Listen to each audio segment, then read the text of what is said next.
Why, hello. Welcome to the Godless Sewing channel. I'm Godless Sewing. I hope everyone's having a good Saturday night. I'm here with Brandon. We're already chatting it up. I want to say hello to Pam. Great to see you. Great to see you. Also to Kilroy. Oh, and to answer you, Kilroy, it's always hot chocolate. I'm kidding. I'm kidding. I drink my coffee, but I'm really strange because I want to taste all three. Whoa. I'm really strange. So I drink really strong coffee with creamer and sugar added. So it's really strong, but I add creamer and sugar because I'm extra sweet. There's How's an your echo somewhere. what's that? I think I hear an echo every once in a It, while. Do you have like the stream up or something? yeah, it's me. I have Okay. robots in Good. here. Ah. I have to learn to turn them down one day. One day I will. I hope everybody's having a great Saturday. Before I get too ahead of myself, I made a cape. I made an awesome I made an awesome cape. I'm gonna pull it out in a second. I also have a few things. I went fabric shopping today. I know that's shocking to some people. I went to downtown. I've just was talking to Brandon right now about how honking at somebody in Los Angeles is dangerous. I honked at somebody and almost got put on the news today. I Yeah. definitely will. Pam, give me one quick second. Hold on. So you have to be careful, right, Brandon? Oh, was that me? No, that was me. I just I just put the stream up and I just muted it. So yeah, that echo was me.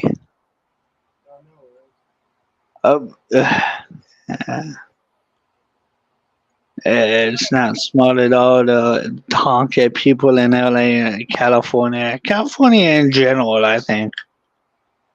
It's just, People in Northern California are actually really nice. Well, the people I've come across. well,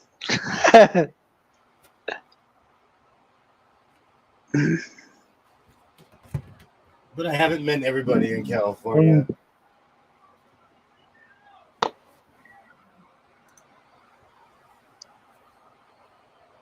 no assholes everywhere though. So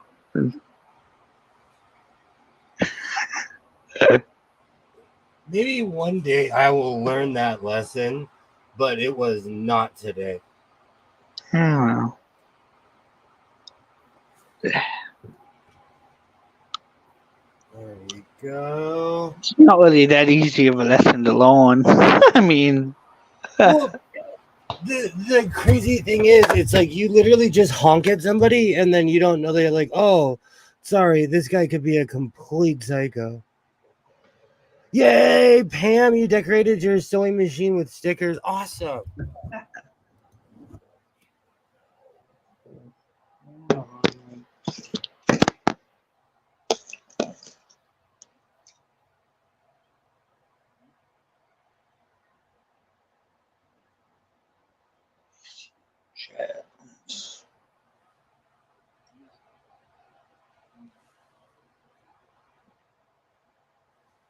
All right, I'm jumping all over the place.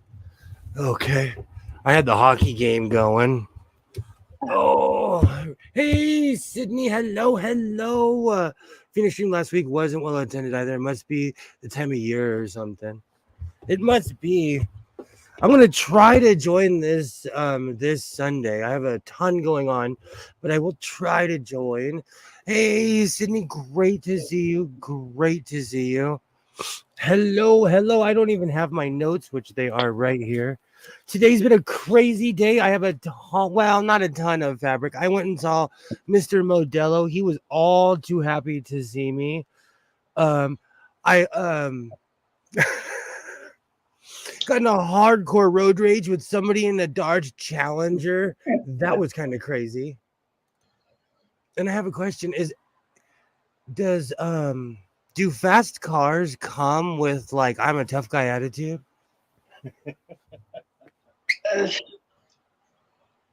Well, it's the guys with the tough guy attitude that buy the cars like that. Very true. Yeah, I mean,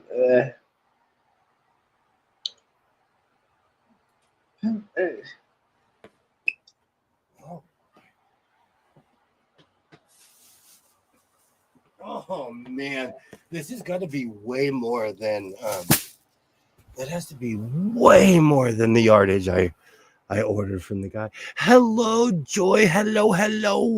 How are you? Yay. I didn't go too crazy with the fabric, but I did not disappoint. And the amount of fabric that I get from this guy is unreal. It's unreal. Oops, sorry. Yay, glad you made it. Absolutely great to see you. Awesome. Pickup drivers want people to be scared of them when the guy you should be scared of is the guy in the 2005 Ford Focus. You're not kidding. That's actually extremely serious. It was just crazy. It's been a long time since I've experienced like hardcore road rage like that. And I understand it's tense on the freeway in LA. Like it is no joke here. So I get it. And I honked at somebody and it was a saga. So I hope everybody's having a great Saturday night. I'm glad to see everybody. Anyone who's just watching, hanging out, or having a good time, or anyone who's watching this in the future, I thank you. Welcome to the Godless Sewing channel. Here we talk about life sewing, and eventually I'm gonna finish a project. But today, behind me, I actually. You know what's really funny? I get into things and I'm like, I'm gonna finish that in one swoop. Behind me, which I'm just gonna put on in a second, I have a cape. I made a cape with a complete and food. oh, that purple one. Yeah, I'm gonna put it on in a second. Actually, I'm gonna add to it too. I need to find some thread. This stream is dedicated to Mark Short and anyone who is suffering from cancer or has suffered from cancer in the past. I'm here for you. And recently, our friend Mark Short let us know that he had stage 4 cancer and he wasn't gonna be around much longer. So we are always here. And I got to drive home to pay the IRS and then I'll come in. Oh, please pay the IRS first. I've actually been audited before. It's not fun. To all IRS agents watching, this is a non. Absolutely. If you're watching Mark, hope you're feeling as good as you can. Absolutely. Is it a cape or a cape with a hood? It's a cape with a hood. Absolutely, Sydney. Absolutely. I'm gonna put it on in a second. It's extremely hot, and winter is just not gonna show up here. It's just deciding to not show up here. Absolutely, Joy. Absolutely. But I got excited and I decided to make a cape, but I'm going to line my cape. You know what? Let me put it on. Let me switch angles. And actually, I can do it from here. I am all over the place today. So I'm going to throw my cape on really quick. Well, the angle you're at right now, it looks pretty good, but whatever. It's pretty epic.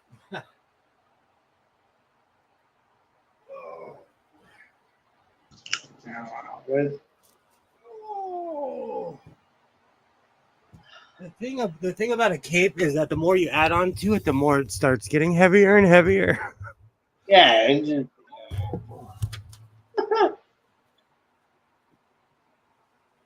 what'd you make it out of? Oh. Hold on 1 second. I have I've been eyeballing and now hoarding this purple flower material. So oh, this is spectacular. I'm gonna add something to it this evening, but Is it some kind of blend or something? they're printed. They're like Oh wow, the flowers are printed on. Let me move the oh, mannequin. that looks like kind of a thin material. It's actually a multi-layered, but this came out perfect. I love the way the hood looks. I look like giant godless purple Riding Hood. My camera angles aren't doing this justice. Whoa! Whoops. And the arms are a little too strained too. I mean, you don't have like full range of motion with your arms. No, I purposely made it like this. This is literally for like a riding cape. This is something that you would put on top of clothes. This is like just something that you would layer on top of something that's already layered. I love that dramatic look. Thank you. Thank you. Thank you. It's my quest to look like a hobbit, actually. But this thing is huge. You know what? My camera angle isn't even doing justice to this thing. It's huge.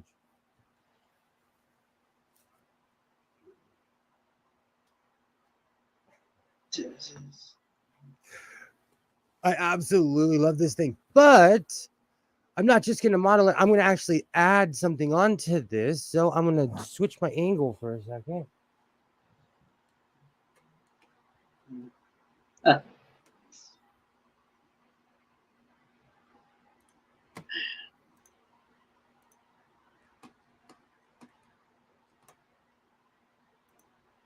Awesome. Awesome. All right. So I'm going to grab this is so hot. Oh, it is like never ending, endless summer here. Oh.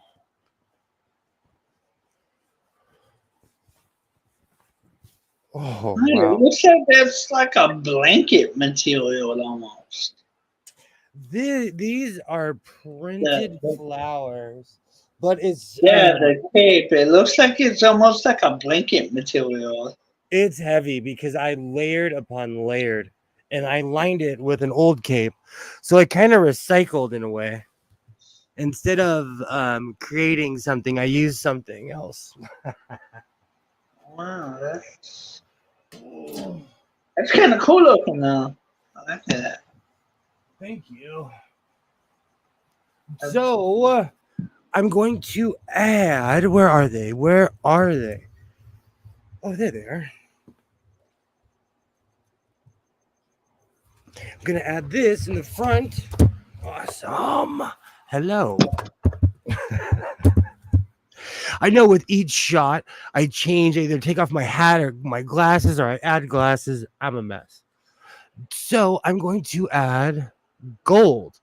Gold and purple that screams Roman. Oh, green and purple?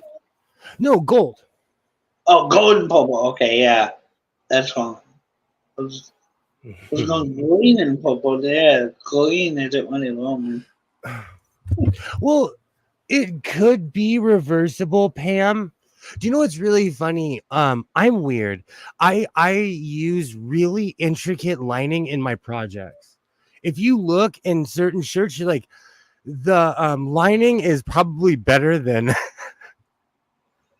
sometimes my lining is better than the material that I actually used for the project. It's a strange thing I do. I don't even know why. I'm obsessed with lining things. Help me, Jelly. It looks like a vampire meat. I like that. Yeah. When I was younger, I loved Vampire in Brooklyn. It was a failed Eddie Murphy movie, but I loved it. My head is so off. I'm looking. I gotta look that up. That's Thank you, Commander. Thank you. You want the lining to feel good? Absolutely. Absolutely. So I'm obsessed with like lining my things with soft material or something. And also, I'm allergic to everything on earth. And so there is certain material that I can and cannot use. And so I always line my I line everything like Joy caught me last week. And it's true, I do. I line everything. Well, not everything. Everything I can. Awesome. I'm gonna start pinning these. Well, let's see what else was it. see what else.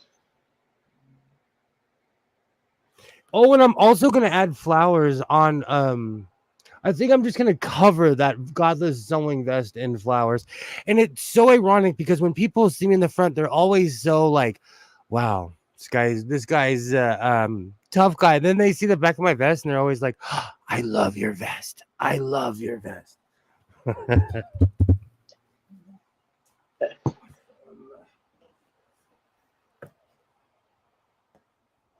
So how's your night going, Brennan? I'm doing okay. When I got your message on X or Twitter, whatever, I was watching. I think it was Terminator 2. Yeah, I'm like near the end. That's from I love that movie. Terminator 2. Yeah, it is an awesome movie. Should I go? Should I go? Oh, can you guys see that or what? Like this? Can you see that? There it goes. Yeah, I think I should do it like that. They're gonna look extra regal. Awesome. Whoa. That means the ground is uneven around here.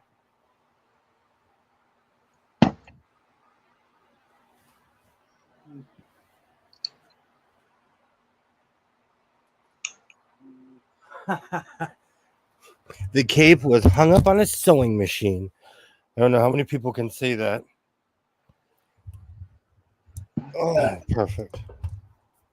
All right, so I'm going to start pinning these, and then I'm going to see how they look. I'm definitely going to hand sew these. I have to find my stash of fabric because I have gold somewhere in here.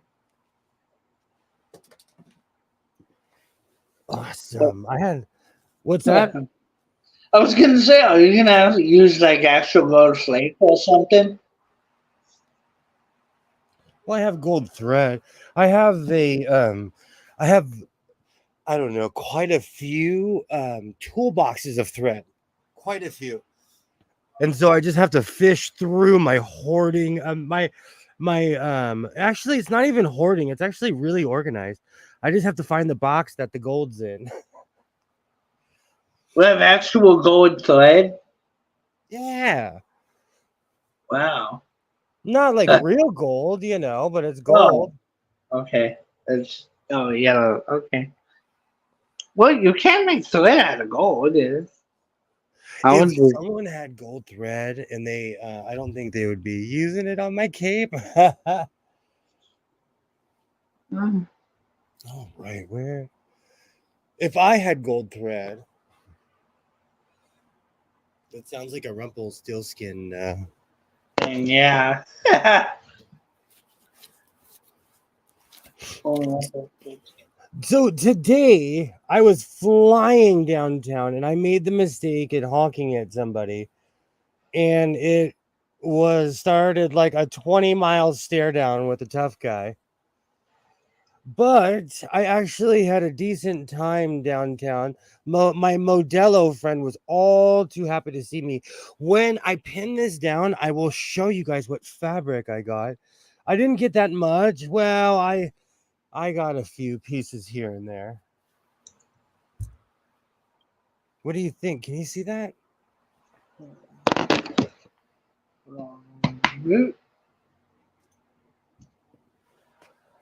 There we go. My lighting is kind of all over the place, but I'm definitely gonna add two more just to give it that look, just to give it that regal look.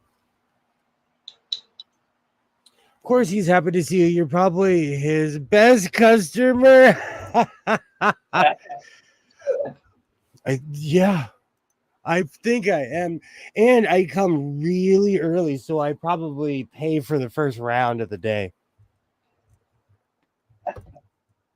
And I've noticed that he opens his, he's been opening his doors earlier. Should I go like this? Oh, that is actually kind of nice. Or should I go like this? Should I overlap them?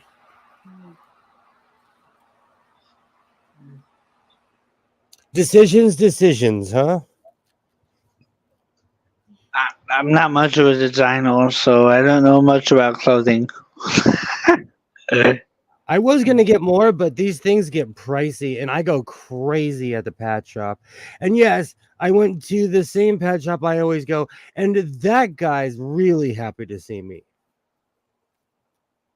because I spend money. But I have a feeling he has a ton of return customers because he knows everybody by name. And I was like, oh, this guy, because the store is awesome. It has every kind of embroidered patch you could think of, any kind of patch, and it's weirdly convenient because they make them there. So if you wait, they'll make you a patch. Let me pin this and I will show you one of the ridiculous patches I bought today. Awesome.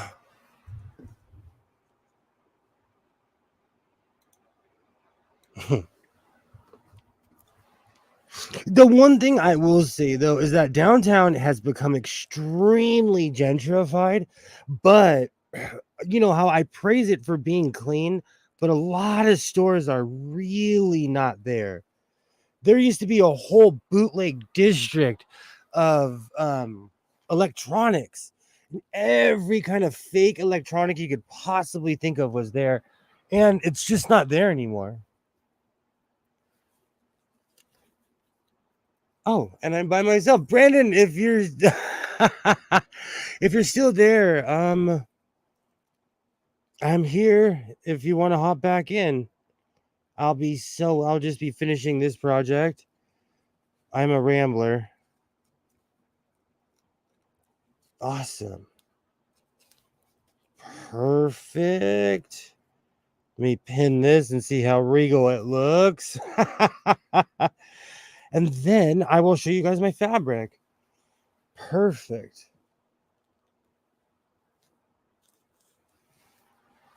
I like the way that looks. Oh, that's going to be awesome.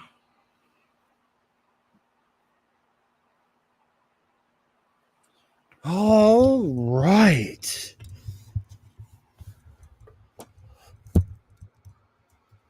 Hello. I hope everybody's having a great night. It is hot in here already. Let me turn the fan my way. Sorry if you can hear it, but it's still summer apparently here in Southern California. I hope everybody's having a great night. I've decided to go fully regal with this. Do you know what's really funny? I had this design in my head and it's coming out perfect. I was thank you so much. Thank you. I was gonna add this, but it's not necessarily the same color. So I might put it somewhere far away, where like at the bottom or something. But these are cool. These are cool because they come apart and they're meant to be put back together. But I'm gonna sew them in place. But I haven't decided what to do yet. But with all of that being said, let me find my fabric. And we're going to file that one under should have listened to Kilroy for the 500th time. This program is for entertainment purposes only, and this content is not intended to malign any religion, race, company, individual, or wigs. All opinions expressed by Godless Sewing and program participants are solely their personal views and do not reflect the opinions of every human being on planet Earth. I hope everybody has a great evening flying Godless Sewing Airlines. And here at Godless Sewing Airlines, we have exits on both sides. That's on izquierda and derecha. I hope everybody has a great evening. That goddamn Godless boy. So, you know, one of the detractors of going to downtown Los Angeles is the insane traffic. It takes about 30 minutes if there was no one on the road. It took me about an hour to get home from downtown. But, you know, here we are. Oh.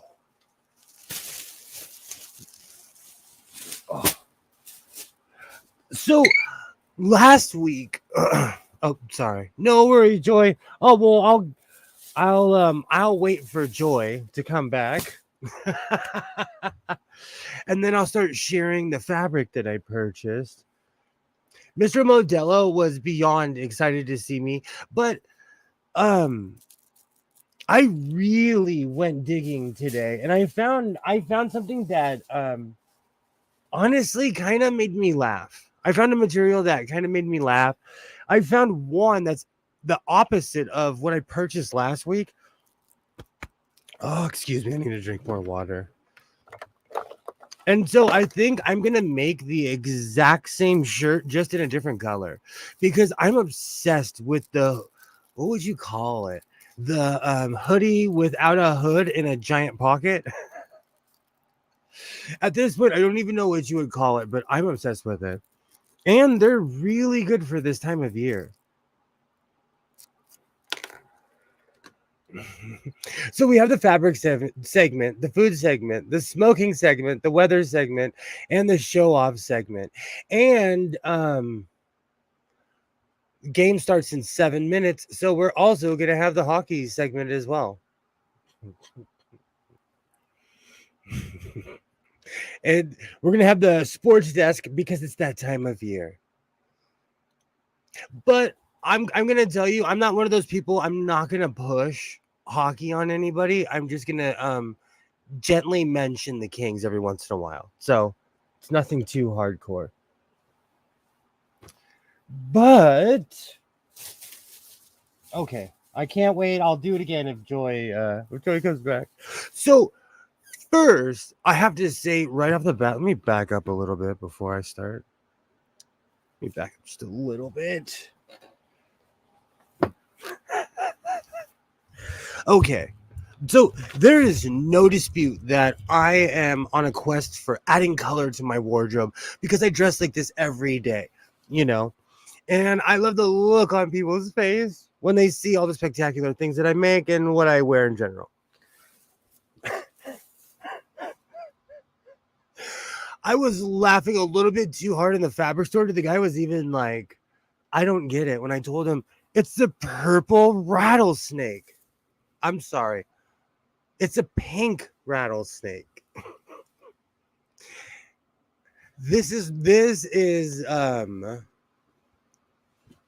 fake. It's not, it's semi see-through, but this is a wannabe rattlesnake material. I'm going to go crazy with this. One of the many odd jobs that I do is that I'm one of those crazy people that remove rattlesnakes from your house. I live in the desert. It happens all the time. I had quite a few jobs this summer, and they're still out because of the heat. So this is going to go great with my job, actually. I'm excited. When I saw this, I was like, oh. So the pink rattlesnake, that's definitely that was a big score for me. You know, I'm lately I need a lot of lining. So today I kind of went more for lining, but like I just said, um the shirt that I made last week, this is the exact opposite of it. So I'm probably gonna make another hoodie without a hood and a giant pocket. I love that design. I have completely fallen in love with the way it looks. I absolutely love the way it looks. This is stretchy, but I've made quite a few. I've made quite a few turtlenecks. And unless I'm joining the 1920s and unless I'm going to join the Pirates of Penzance or the Navy in 1920s, I need to chill out on the turtlenecks. Okay. And the more and more I make turtlenecks, I feel like that line in Casablanca where Rick was like, I came here for the waters, and the inspector was like, waters? What waters? We live in the desert. And I live in the desert. And last but not least, I got this just because this is spectacular. This is definitely right up my alley. Again, it's extremely stretchy. If let me know in the comments. Let me know what I should do with this in the chat. Let me know. This I'm a space head, I'm a sci-fi geek. I'm out of control when it comes to Star Trek, Stargate, Doctor Who, Babylon 5. I even tell people I'm in my Lando Malari era. That's why I'm adding gold trim to this, because I watched way too much Babylon 5 back in the day. But let me know what I should do with it. I don't know if I'm the rattlesnake whisperer, if more I'm just crazy enough for the job, really. I have a few odd jobs, and that's one of them. That one's more fun. Awesome. And let's see. I asked for 4 yards, but this is way more. So that's probably like this is probably 15 or 16 yards here. Oh, and I did buy. Do you know what's really funny? Like, so I needed material for the giant hood on my cloak. As one does. I went back to the exact same store. The person who was there last time was not there, but there was somebody else gave me the exact same price. Everything was good. The box of zippers was not there, and I asked him about it, and he kind of laughed when I told him I'd buy the whole thing. But I think he thought I was joking because he didn't say anything after. Or maybe he thought I was serious and didn't want all the zippers to disappear. I don't blame him. But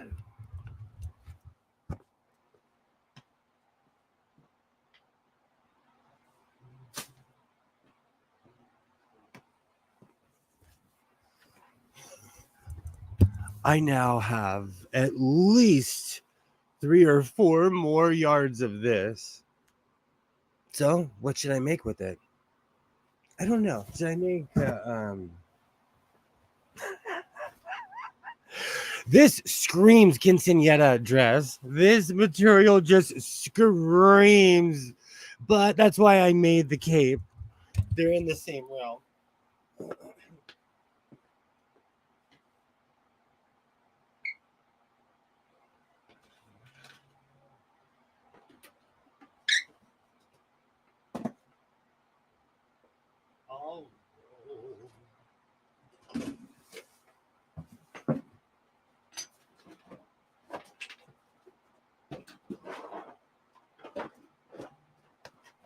right, so let's hope that gold is in one of these.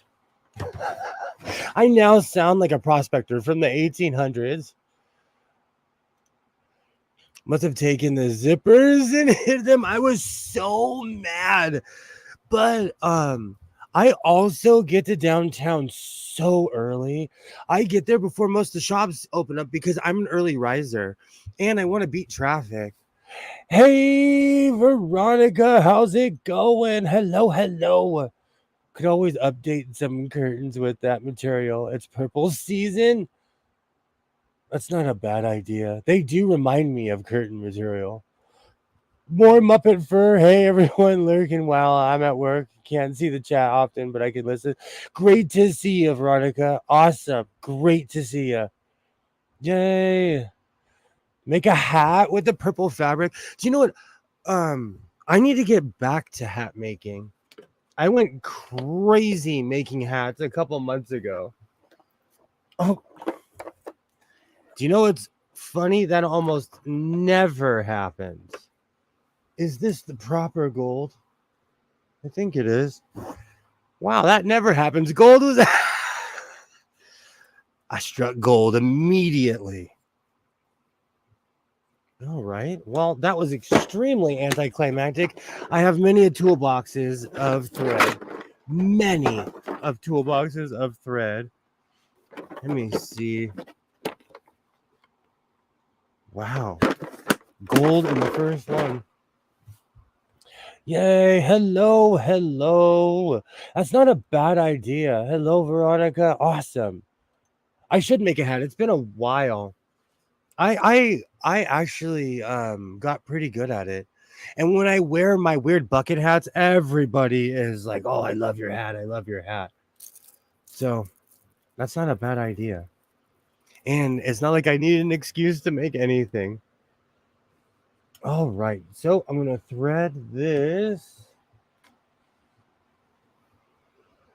I use really long when I hand sew, I use really long needles, but that's just because I have huge hands.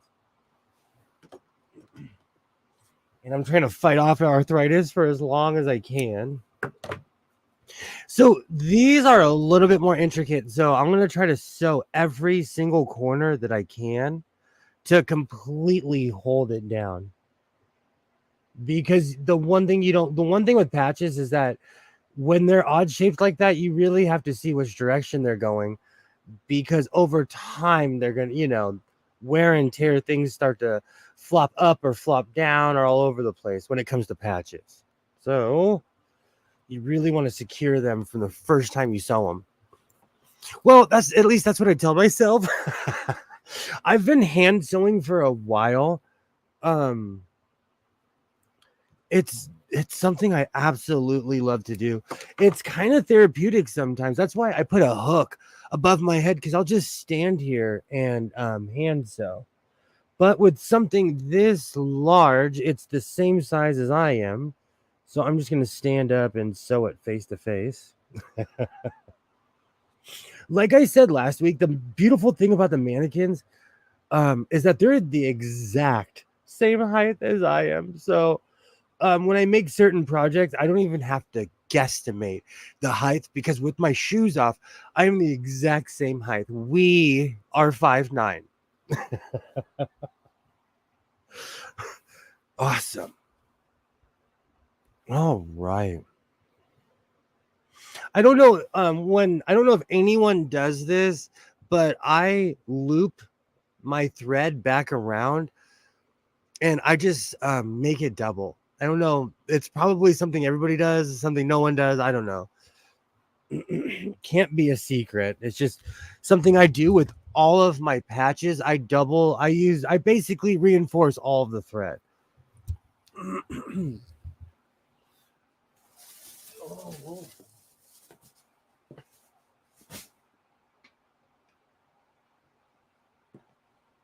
Oh.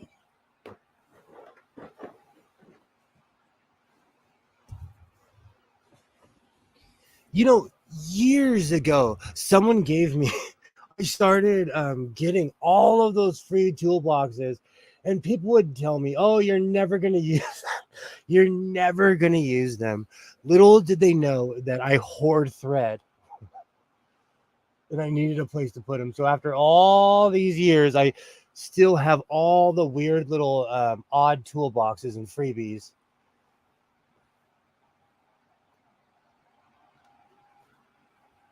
Awesome. I think I've watched way too many documentaries about Rome. I have a love relationship with Mary Beard. She has a bunch of documentaries all over YouTube, and she's just a all around awesome human. But her specialty is Rome, and so I usually fall asleep to Mary Beard. So somewhere subconsciously, I'm probably making this because I've watched way too many documentaries lately. Awesome. I hope everybody's having a great night. This was kind of a spur of the moment project. This was something that I planned on doing, but like with my access to downtown now and knowledge of the area, I kind of planned this out in my head a little bit. Whoa.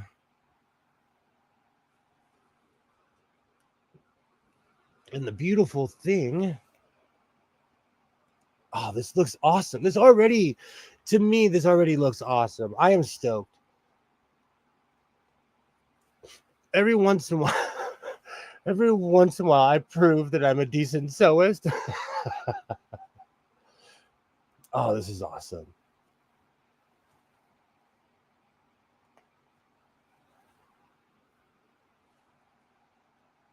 I don't know if it's more Roman or if it's just the combination of the gold and the purple that are just perfect. Whoa. I've been falling asleep to I Love Lucy lately. Like I said the other day, there's a on YouTube, excuse me, right before she passed away, she had a sitcom in the 90s. Lucy was playing like this quirky grandma. Every single episode is on YouTube. Every single episode. Because I think it only went for one season. But it's really interesting. Just don't read the comments because people are like, they're using we have the benefit of hindsight. We have the benefit of being able to look back and judge people. And it was the 90s. Lucy was never going to stop acting. It was a great show. Awesome. So I think the people in the fashion district in general are starting to get used to me and my patches. I get less disdain, and now they're like, "Oh, please come over here. Please come over here," because they see me, I keep coming back. And it's actually hilarious because people who were rude to me, even like last week, were like, "Oh, sir, please come over here. Please come over here." But I will tell you one thing. Some people quote me outrageous prices. I asked somebody how, like, they had this same print and it was purple and everything. I asked them, and I had my bag of this. They didn't know that. I asked them how much they wanted for this. They wanted $15 a yard, and I'm like, oh, I need to start wearing my bad shoes to downtown. I'm kidding. But that's insane. When I bought this for $3 a yard. But the fuzzy material that I purchased, I saw the red material for $15 a yard all over the place. So maybe I did get lucky. That's the arbitrary thing about fabric, though. I don't know if it's much arbitrary as they give themselves a certain amount of leeway to negotiate, I guess. But now I have quite a reputation downtown. Boy, that's a sentence I didn't think I'd be saying this evening.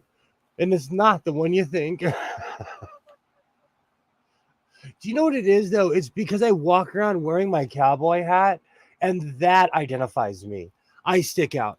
I do. When I'm wearing my cowboy hat, I wear my same old ratty black cowboy hat, which I need a new one. Which I almost bought one today, but I was too busy looking for fabric. Perfect. Perfect. How does that look? Oh, that's coming out beautiful.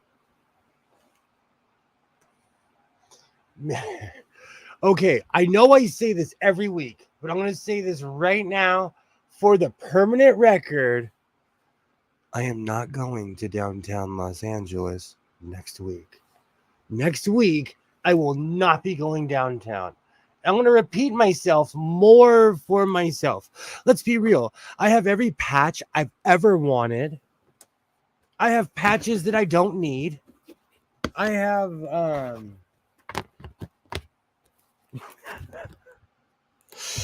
I've walked past this every day for like every weekend.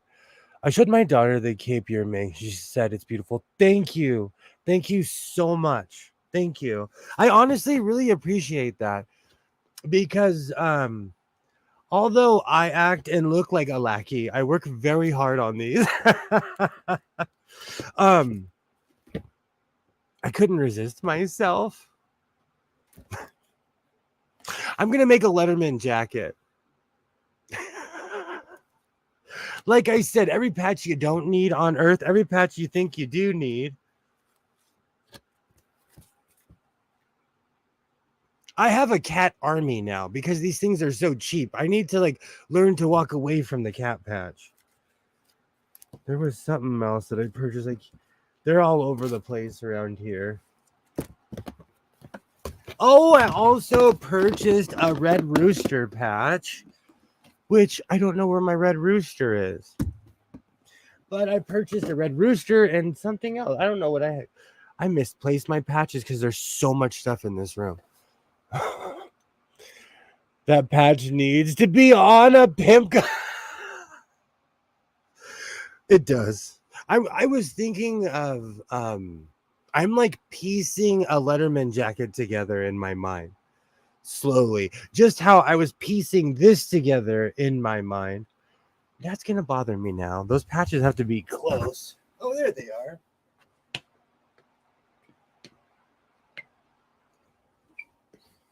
I was not kidding when I said I purchased a red rooster. I forgot I was full screen. You guys can see me. I purchased a red rooster. I already know what vest that's gonna go on. And so, because I was raised Roman Catholic, I am weirdly obsessed with the Catholic iconography and all that stuff. And so, the flaming heart that's going on a vest somewhere. And I have a version of this patch that I made a headband out of. I'm gonna make another headband. There's a channel I watch. It's called Earn Your Leisure. It's more about finance, but it's like a weird I don't even know what to call it anymore. But they dress like dictators. And they wear headbands and they wear like what I call like the North Korea cut top. It's crazy. It's crazy. And yeah, I'm the guy who I watch things all over the internet and I look to see what people are wearing. But watching that all the time made me obsessed with the headband again. So I've been making headbands and then walking around here like it's the Karate Kid.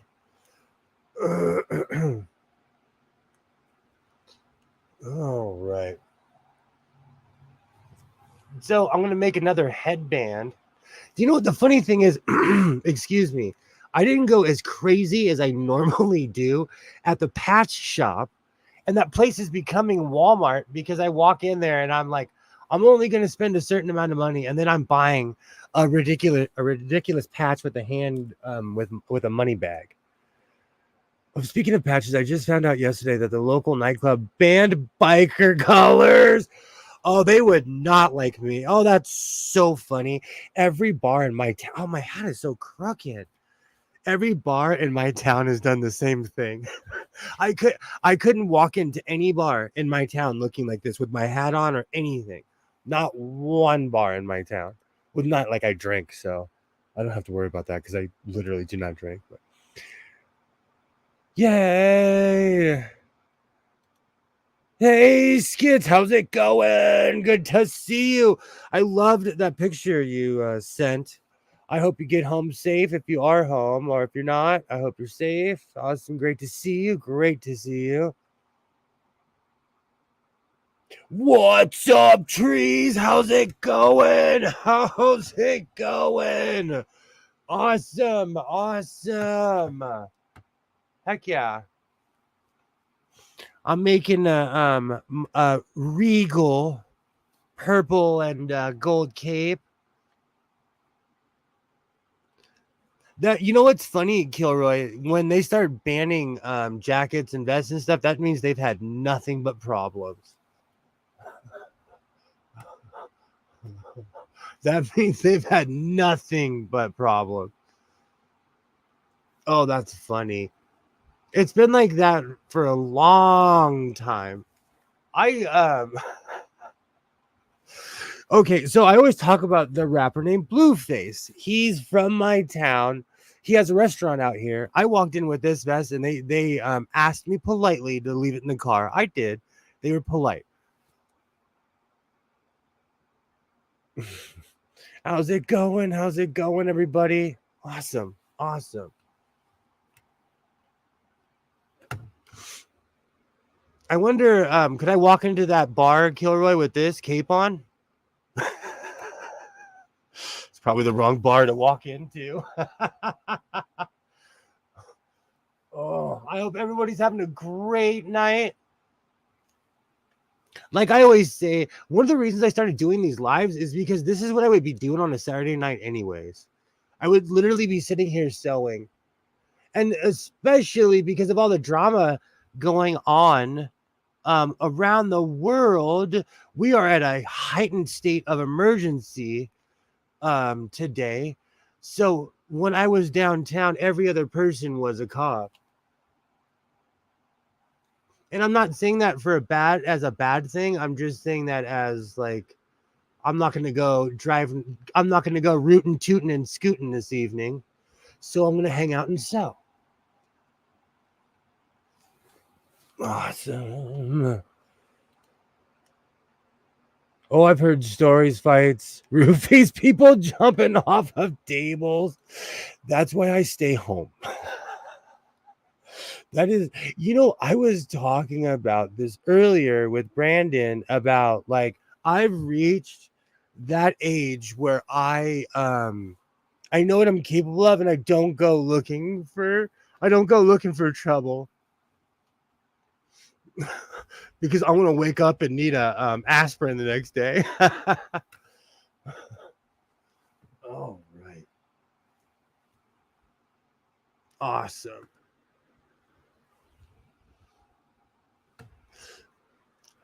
But yeah, we are at it was crazy downtown today. But I live in my own little world. I still had a great time. Oh, perfect. This is coming out great. Beautiful. I'm so glad I bought these gold pieces. Like I said, the pad shop, it gets pricey fast. And I'm just sitting there. What they do when you walk in the pad shop, they're like, "Oh, welcome to Patch Disneyland." It is the Shangri-La of patches. You walk in and you're overwhelmed. You're absolutely overwhelmed. And at their first table when you walk in, there is nothing but I now have a heavy collection of them. There are just tables of these. just tables and tables of these flowers everywhere, and it's actually beautiful. It literally looks like there's flowers on the table. I would take a picture, but there's signs everywhere that says, please do not take a picture in here. They hand you a basket and then they dare you to not go crazy. And like they have they have like patches for $1 and stuff, but these added up real quick. And the large patches too. And I didn't even realize it because I'm just like, oh, I want this, I want this, I want a couple of those. All right.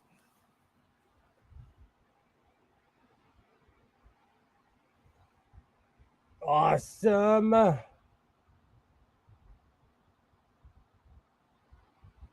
So I'm gonna come back through here. All I did was let me cut that piece. So because I'm gonna cut this piece off, I just came through another piece and I pulled it and locked it in place. Then I'm gonna grab another piece and start sewing. I really don't have too many tips about hand sewing besides just reinforcing your reinforcing your thread. That's the most important. If you want something to last on or stick on forever, you need to reinforce your thread.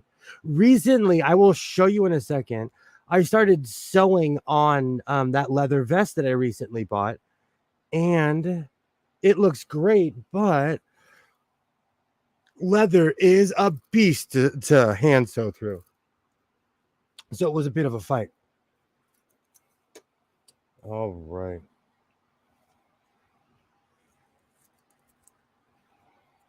Beautiful.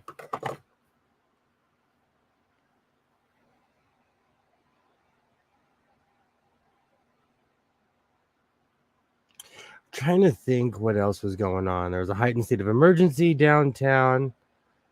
But people in the city were acting about, they weren't thinking about going to a leather bar. I should. I do not drink alcohol, so I could go there and successfully drive home. Oh, that's funny. I should. I'm sincerely thinking about going to Vegas, but I'm trying. I think it's because I've been watching a lot of YouTubers who are going to all these conventions and stuff, but I'm going to plan it for a weekend that there's not a convention, like a major one, because hockey season started back up, and because the Knights won the cup, they're going to be popular for a while. So people will be going there for a while, but they live there, so they'll always be there. But the Housewives convention is happening. There will be gobs of people in Vegas. And it's amazing how on one weekend there'll be nobody in Las Vegas. And then the next weekend there's literally thousands of people walking around on the streets. So I'm just trying to avoid the convention weeks because there's a few going on right now. But I'm going to be going to Vegas soon. And there's a few antique shops along the route that I'm going to film at that I'm really stoked because it's been a while. And I looked them up and they're all still there. So I'm really stoked about that. Oh, that was my finger. Okay. Let me get that piece. Then I'll look at the chat. This gets tangled with the fan going. There's a Housewives convention. Do you guys really want to know? So the channel Bravo, every year they have a convention and it's been somewhere different. Every year it's usually in New York because the guy who runs it is New York based. But Vegas is becoming Vegas again, where there's a lot happening in Las Vegas right now. They have hockey, They have baseball. They officially have the Oakland A's. They're getting a basketball team, and so is Seattle. But they're going to get a basketball team, so there's a lot going on. So they brought the convention. It's the Bravo convention, and they brought it to Vegas because next to Los Angeles, Vegas has the largest convention centers I've ever seen in my life, ever. You get lost in them.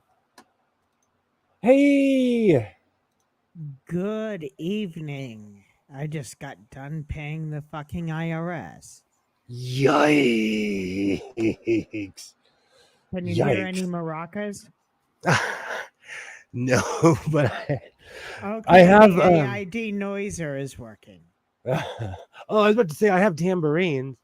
I think Vegas overdid it with the corporate family friendly thing, and now they're starting to swing back to the real Vegas. That's exactly what it is. For a couple of years, they got rid of that slogan of "What happens here stays here," and they've slowly brought it back. What happens in Vegas stays in Vegas unless your dumbass got married and you refused to sign a prenup.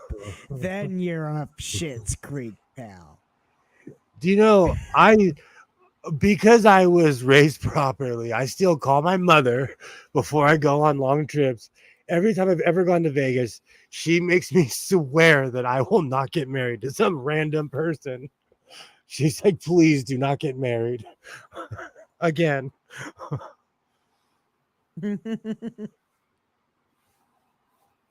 But it Hi. happens. It happens. Like ha ha ha. But there are people who have gotten married. They laugh about it. There's a commercial like that.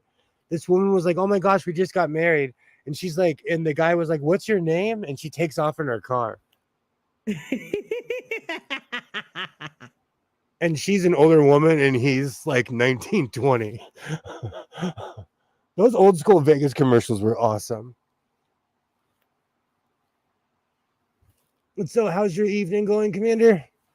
Oh, all right. I just got done working from like noon until pretty much now. I was so tired I forgot to turn the lights on my car. So I'm probably not going to stay more than about an hour because I got to get some sleep and then I got to finish the rest of that video making fun of Elon Musk. You No know, worries. I'm not. Oh, go ahead. unless you're like um pimping out Russian talking points or being cruel or racist in my comment section, I'm not going to make fun of anybody. But if you post something like, and we will invade Tasmania to liberate Tasmania from the Tasmanian Nazi devil, yeah, I might make fun of that. But other than that, you don't need to fear commenting in my comment section. Oh, that's funny. I'm anti, like, I don't know. I used to have a super zero tolerance towards trolls, and I'm kind of leaning back towards that. But in a weird way, when I get trolls, they're weirdly entertaining to me because some of them are so specific, and I'm like, you dedicated a sock account to me. I'm gonna entertain you for a minute. That's kind of there's this one person who typed in Russian. Nation code 3 will be continued on that World War II D-Day thing. So I wrote, I'm assuming you're a Russian, which means you are a Kufreshnun, and I want you to go look that up and find the significance of it and go shove it up your fucking tailpipe. And Gilroy, you're 100% safe. Um, my pops was a decorated Vietnam vet, and he couldn't put that stuff down. He loved vodka, and he was a America rah rah America kind of guy, and he could Well, not. alcohol is different, right? You can love alcohol from multiple countries. You just don't have to buy vodka from Russia. I And that's mean, they another make thing. vodka here. That's another thing. He was obsessed with sake, and there's nothing worse than a sake hangover. I don't touch the stuff. I learned a lesson at a very young age. Just thinking about it makes me like want to put another coat on. Sake will make you if you don't respect it, you will.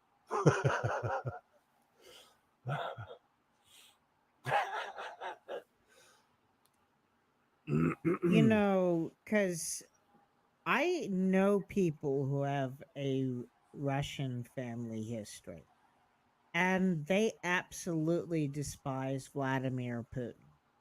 So, I mean, just because something might be Russian, if it's not praising Vladimir Putin for his murders, because there's plenty of Russians, right, who are actually fighting for Ukraine. My the dispensary I go to, I'm friends with the young man. I thought they were Ukrainian because they have so many flags and stuff, and he's like, "No, I'm Russian." Yay! Saki will make you regret. Like, thank you, Veronica. Saki taught me a lesson. Saki taught me a lesson at a like. Do you hear the fear? That and tequila both taught me respect at a very young age. Also, I plum actually wine. never, Oh, I had never purposefully swallowed alcohol. So, really? I haven't had a sip. I have not had a sip in almost 13 years of alcohol. But I used to hit it heavy back in the day. It's hard to find legit Russian vodka in the US. Even Stoli is made in Latvia, not Russia, and most of the goods import stuff from Poland. I did not know that. That means all those clubs are lying. well, I mean, there's kind of embargoes and sanctions for a reason right now.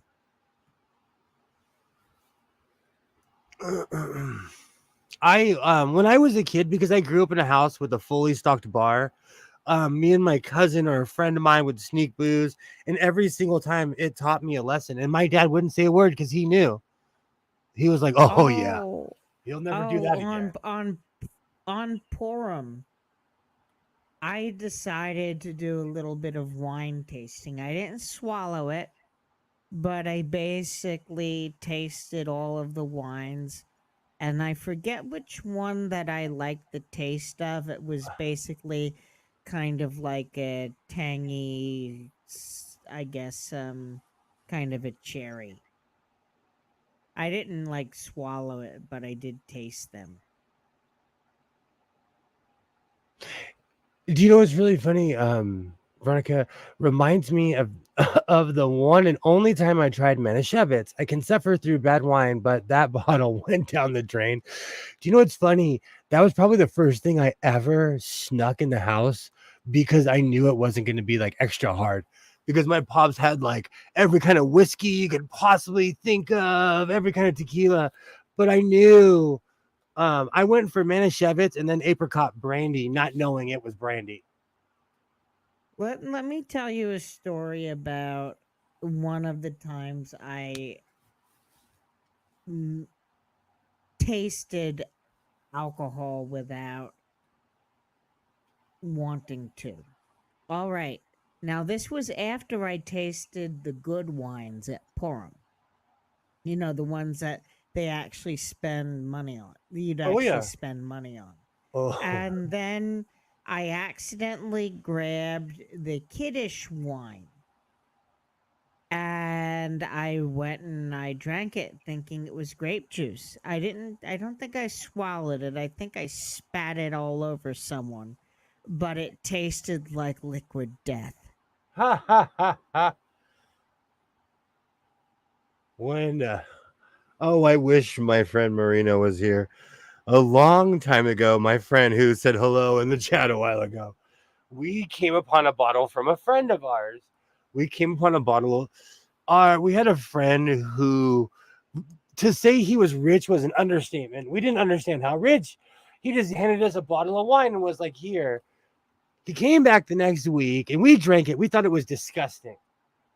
And he was like, "Oh, what'd you guys think of it?" We were like, "It's disgusting." He was like, I made a mistake. That's a $900 bottle of wine. Me and my friend sat in the park and drank. We were uncultured swine. We sat in the park and drank that stuff, not realizing what it was. Well, I'd probably do the same thing. We were chill. We were in high school. We thought we were so tough. We were drinking Zimas back then. What did I know? And Tequizas. What did I know? You knew more about alcohol than I did, or I do.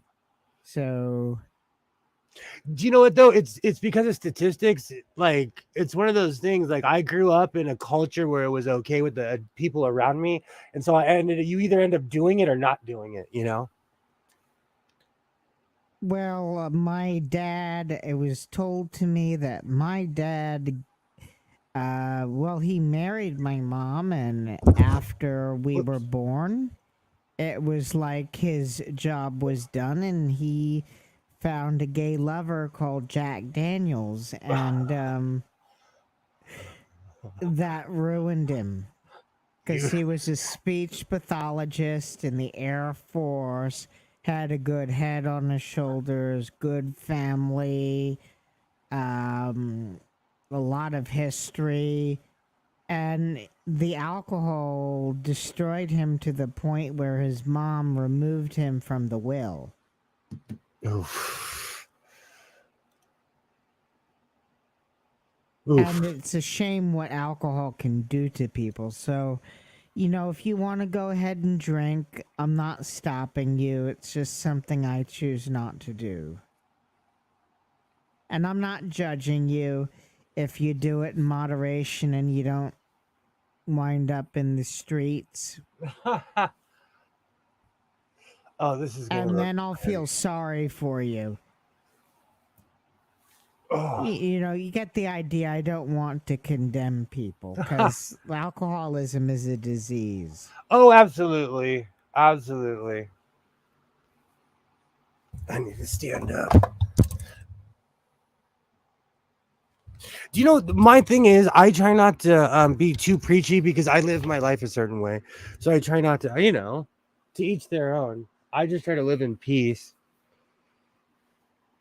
Well, you've heard me. I take the stance grown adults. Like last night, my neighbors, first off, that kid, he's got to be rich because he paid $1 million for that house. And when I say he's a kid, he's like under 40.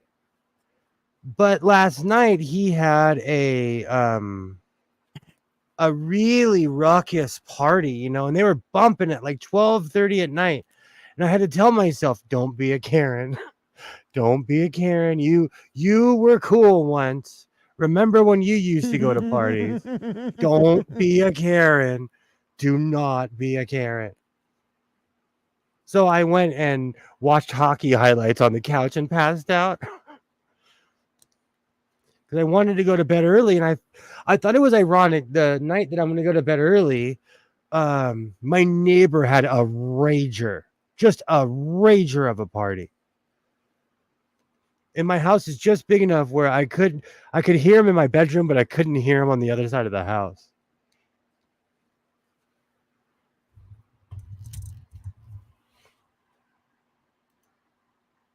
I actually never went to parties like that, so. But grown adults, I guess they're not breaking any laws. They're being irritating, but not breaking any laws as far as I know. I remember, like, I partied hard, so I don't, and these guys are super, like, they partied for like 2 hours and then everybody went home. Like, my friends, we would go till like 6 or 7 in the morning, so they were responsible. Now I've sobered up in the streets before, but I've never been put out on the streets because of alcohol.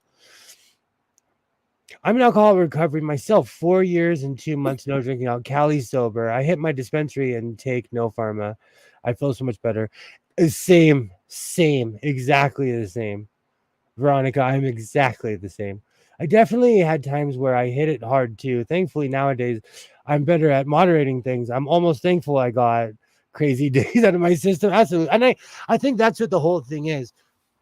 And that's what I was telling myself last night. Like you were that annoying neighbor. You were that guy. And I have loud vehicles. So when I leave my house at 4 in the morning, you hear me.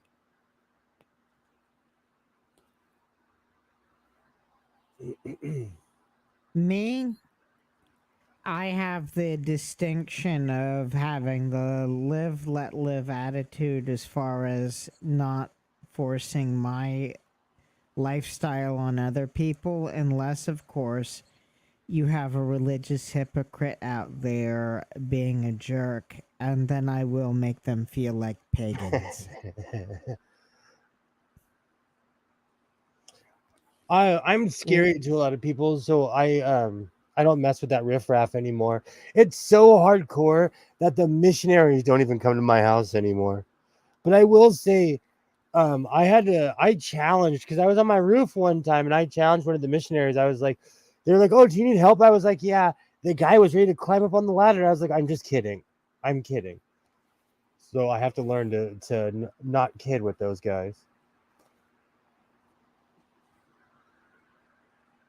Oh, that reminds me.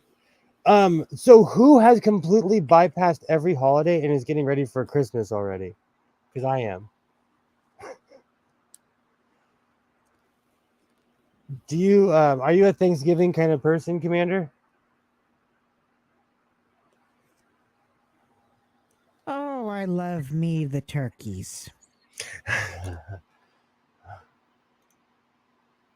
also can't I complain since I'm love to basically, I love to gorge on the turkey and then have leftovers all the rest of the week.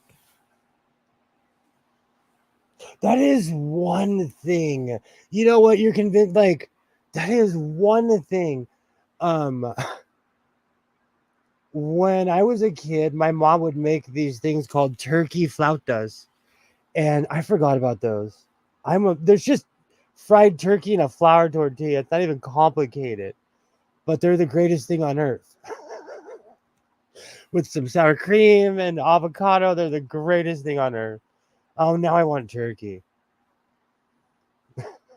I'm just oh, you know what it is? It's because I have to do it every year. I'm already over it. I told my son, I was like, let's just make a giant chicken and stuff it. And he's like, that's crazy. I told him we've been doing that for the past 3 years. You haven't complained.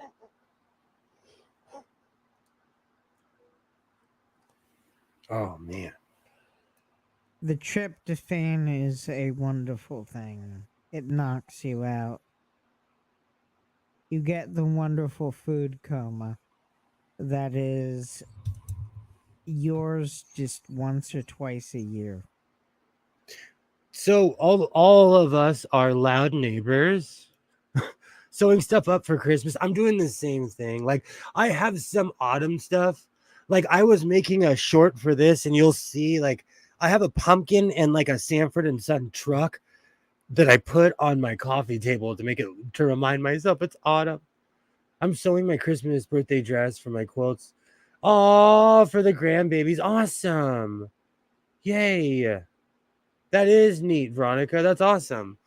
That's awesome.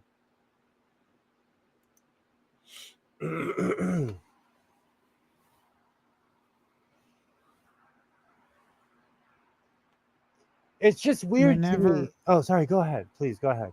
no, whenever I think of Thanksgiving, I think of it as being an endangered holiday. Christmas is getting ready to eat it alive if it hasn't been eaten already. That's almost exactly what I was going to say. I feel sorry for Thanksgiving. You know why? It's because I come from a really big family and it used to mean something. But now it's either me or my son, or my son, my mother, and I, or she'll go with, like I have a large one of my family lives up north. So she'll go up north and I'll be by myself. There was one year I went to the Burger King On Thanksgiving, I went to a Burger King. I pull in, and the guy up to the driveway, he was like, "What are you doing here?" Whenever I think of did since like there was no word for turkey thousands of years ago. The word for turkey in Hebrew is the same word as thanks because of all the Jews in America who enjoy Thanksgiving. I think it's something like Hodo or Hodu. It's related to the name of that uh purple haired chick in the middle Star Wars prequel that sucked balls. You know what? I think that's right around when I stopped watching. I've only seen The Force Awakens and whatever one's after that. And the one after that, I own it. I couldn't even tell you where it is in this house. And most movies I obsess over and watch a million times. And that I can't even remember it. George Lucas leaked the script that he had planned, which I think was a little bit better than what J.J. Abrams did. But of course, it was like JJ had the first one, someone stepped in for the second one and killed off Snoke, and then they had to cobble some shit together for the third one with their protagonist dead as a doornail. So I didn't you even can't make be it. too hard on JJ. But the George Lucas was going to have Darth Maul come back. I know, like, the dude's cut in half. How the fuck do you survive that? But they did bring him back for some of the Clone War cartoons. So I guess, That would fuck have been it. You can awesome. survive getting cut in half. And then he has this hot red Sith Twi'lek apprentice who's just like the Darth Vader of the time, and they basically have a criminal syndicate which challenges the the new Galactic Republic. And then but that was shelved for the putrid spew fest that was whatever the fuck JJ decided. We're having a grandbaby talk. We need to put her in a wood crate and send her to Antarctica so she can. Mariah Carey, I wouldn't be surprised if they didn't pull her out of a cryogenic chamber. But she recently got like people were jealous because she set off a bunch of fireworks for her birthday or someone else's birthday, and she had to remind people that she's a million, that she has 9 times more money than the rest of us, basically.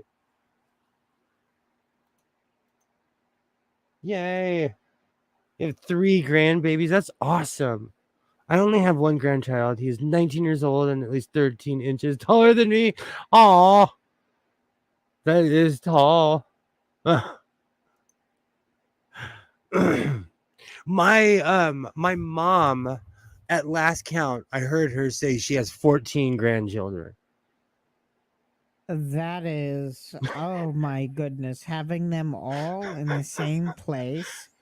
You'd have to have a daycare permit. She literally doesn't want her down there either.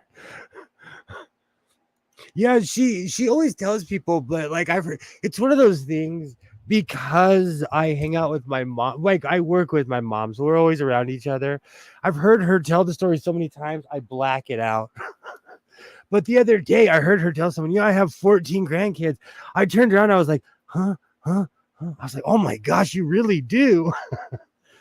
That's an army, and she has like 2 or 3 great grandkids too. Oh, Man, she would basically need to get a catering service to have all the little wee ones there. so funny you would say that. We get this one place called it's called Margaritas. catered, and then we also get this other place called Stonefire Grill. If you live in Southern California, you probably know what that place is. But they're awesome.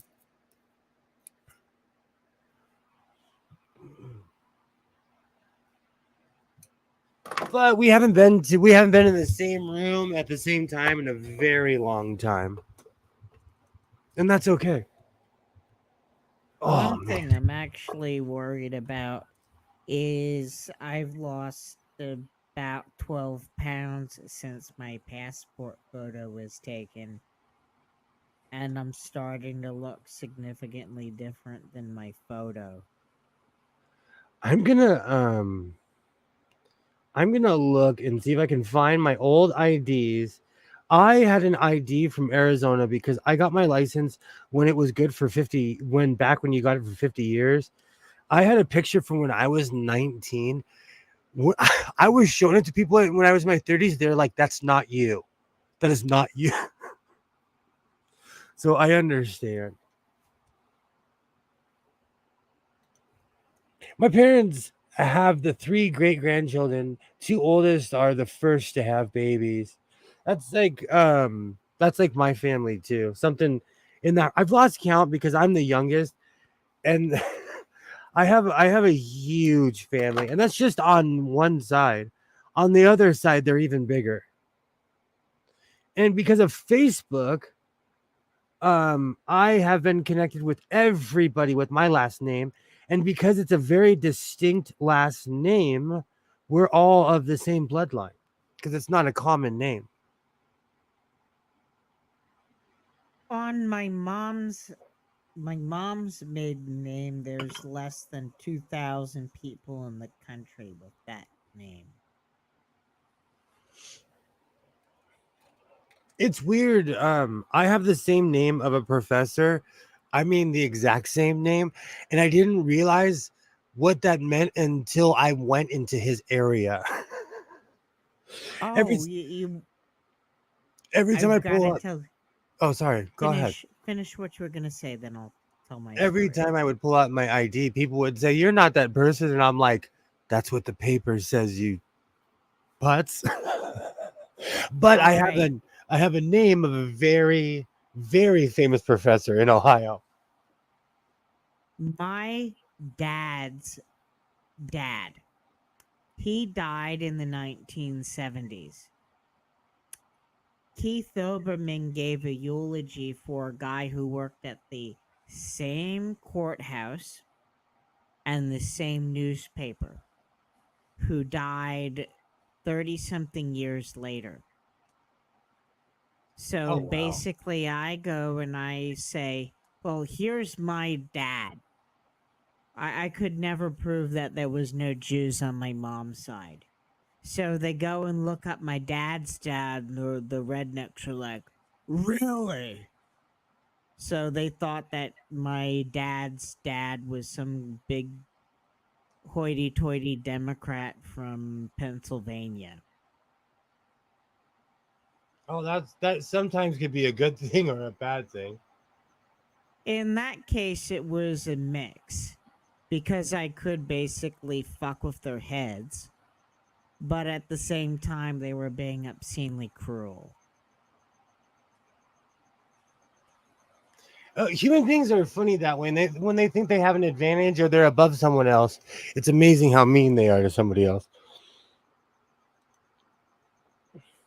Grandma is the best title. My middle name is unique, even in Poland, where it's from. Oh, that's funny. I dated somebody who had one of the most unique names I've ever heard in my life that I use it for certain passwords. And even if she's watching, she still wouldn't be able to get in my computer.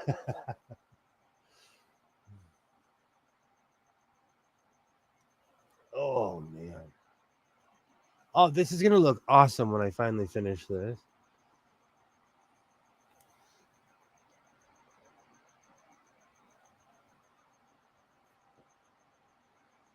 All right. Have to So check. what else is going on that's non-political? Oh, I don't know if you're into the whole celebrity gossip thing, but did you hear about Will Smith and Jada Pinkett? Nope, because I'm not into celebrity gossip. I wish they'd bring back Celebrity Deathmatch, though. That was cool. I told my 6 week old granddaughter that she is so lucky because she gets to live with grandma. Man, I wish I could have lived with my grandma. My grandma was loaded. I wish I could have lived with her. No, she was more strict than my mom. That's true though. My first name is pretty common, but my middle and last name are definitely aren't. It's so funny. Like it's so I strange to just me. got a message Uh-huh. from someone, but it's. I know the country code, but it's not showing up anywhere. Because Dinah is not. Not Dinah. Basically, that wasn't. Um, oh. Maybe I should go to this. No, it wasn't there. I know I know that number. Yep, it was a 308 country code, but Is it's that not showing up. is that somewhere far away or Yeah, somewhere far away. Ah, I always assume it's a scam and I don't pick up. It's my well, thing skeptical is, nature. I have I know people from that country code. That's the thing. That's what the phone did. It gave me a notification, but I can't find the notification disappeared. I just got rid of well, I got rid of my landline a couple years ago, but at my job we still have a landline and we get we get calls all the time. And for those who don't know, it used to be illegal for solicitors to call your cell phone. And a president who shall not be named because this is a non political show deregulated that. So now we all get calls on our phone.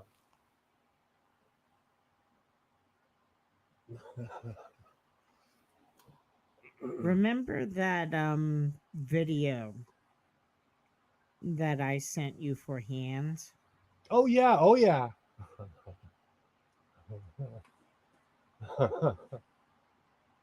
Oh, When how different groups get assimilated and infiltrated. oh, yeah. Like there's a balance between being non-political and then letting the shit in. Say that again. Um you'd have to go back and watch the video. Oh, okay. Okay. No, I have my Be, my man ears are on right now because I'm trying to hit let every let chord. let letting people letting a group be infiltrated. That's Oh, yeah. actually a lot of groups don't start out political and they don't start out, and then the content creator finds themselves basically being held hostage to an audience where if they piss it off, they wind up instantly losing it, so they wound up getting dragged by their audience, and you don't want to, there's a balancing act. That's why I stick to sewing. And my like I call it Seinfeld sewing because I sew and just tell people all my daily observations of all the things that I think are weird around the world or all the people who are weirdly rude to me for no reason other than I look different than they do. That still trips me out.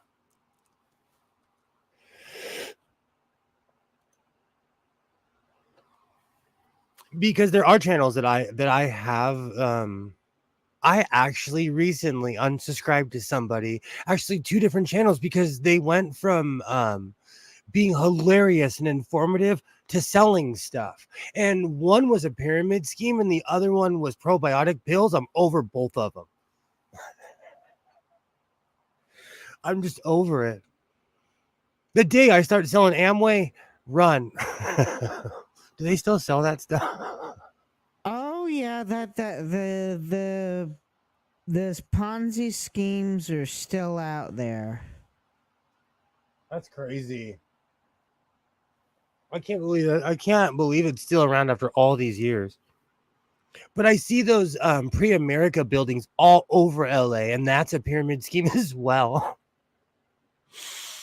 I hope I didn't miss someone's someone important. It's so fell. I'm just getting psyched up for December's trip.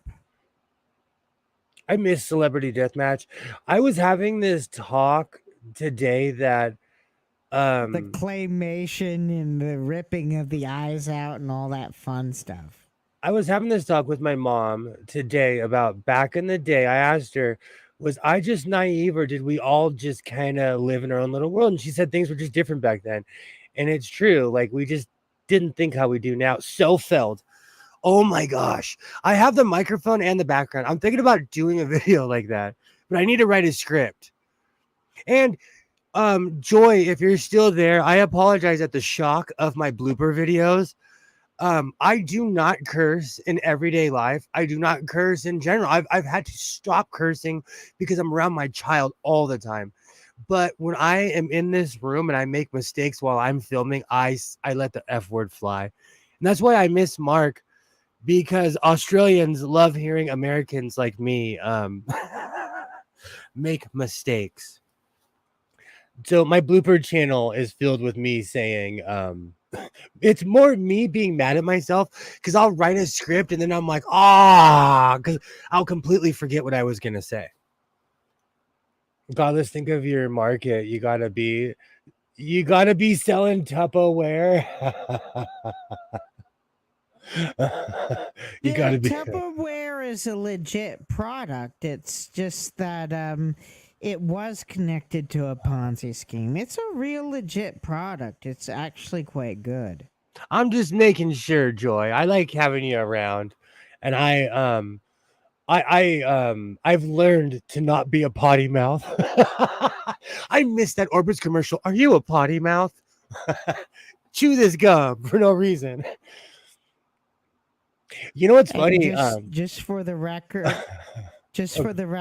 so that anyone who might have contacted me, that I think it might have been the sniffing brigade guys checking up, or it might have been the person I'm going to go ahead and visit, Starsky. Okay. But I can't find the message. That it's weird. It's like it pops up and then it goes away. YouTube does that a lot. No. I mean, this was on my phone. Oh, I know, but you never know. It might have been. You never know with today's technology. And Kilroy, I still have Tupperware from the late 80s. I took all, my mom was like, I'm getting rid of all this. I said, no, you're not. I took a giant plastic bag home. I have Tupperware that's my age. When I was pregnant with my firstborn, I was teased about him being born swearing. You know, it's really funny. That's one of the reasons I don't swear, because my ex-wife and I used to argue about that. She's much more of a cursor, and she's like, I think it's okay if kids curse. I was raised by prudes.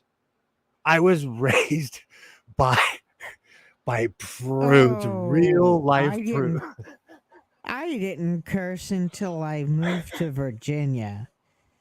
And then people were complaining, why don't you curse? And we were just told people who curse lack a proper vocabulary. And so I get where you're going with the prude. So it's not, I don't judge anyone But and you know what? I grew up to be quite a potty mouth.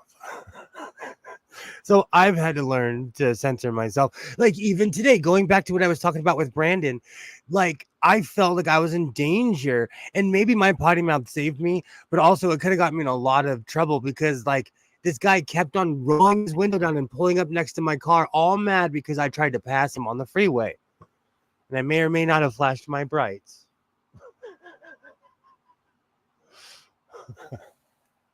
But that's still not a reason to fight somebody.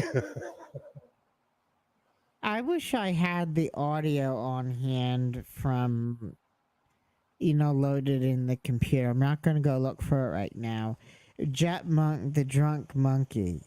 Um, he brings profanity to a art form, a fucking awesome art form. No one can curse better than Jet Monk, the drunk monkey. And I think also, like my pops never cursed. So when he did, people would start running around, start cleaning stuff for no reason. It has power when you don't use it all the time. If you swear like a 17-year-old, I'll give you shit about it. That's about it. No, it's because, okay. So when I was younger, I had quite a speech impediment. I want to talk at 100 miles an hour, but my brain is moving faster than my words. So I have to slow down. And when I have a script in my head, I want to hammer it off, and I'll be halfway through and then I'll start overthinking. I'll start overthinking it, you know? And it all goes back to wanting to be heard. And when you have a speech impediment, you are fighting yourself sometimes, you know? So I'm like, F word, because I'm more mad at myself for flubbing it up. So mine's a momentary lapse of sanity.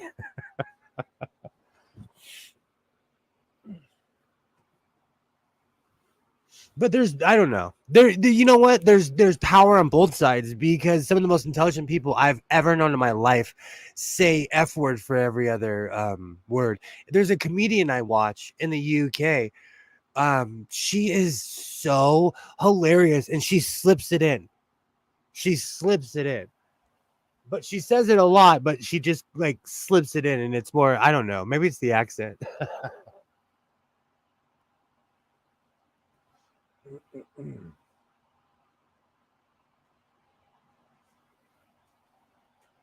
But like I was saying, oh, I snapped my thread.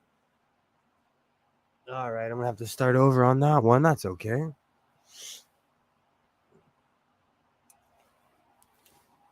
No. Do you get a lot of road rage incidents in your area?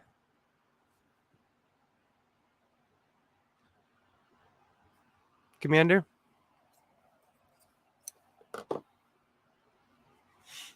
Oh, maybe they're not near their mic. This is gonna look great. When I'm done with this, I have one side that's already complete and on. This is gonna look regal when I'm done. I still might add the golden shoulder pads. I might put them on this vest. Should I put it this way? I try not to go too crazy with the gold because, like I said, at the patch shop, it's deceptively pricey.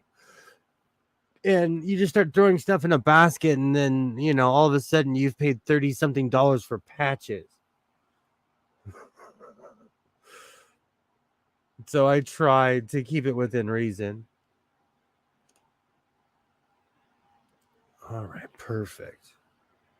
Which is why I am not going back downtown next week. I always say that every week, but I am not.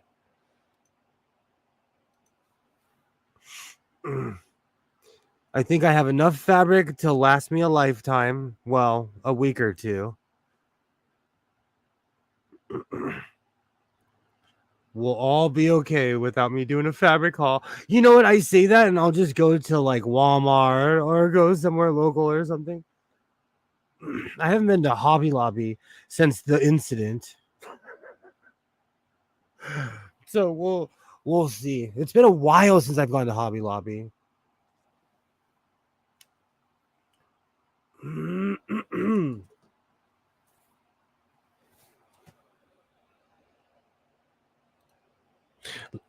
Like I said, you get embroidered too much going to make your own, like those flowers. You love so much. There are so many free designs out there.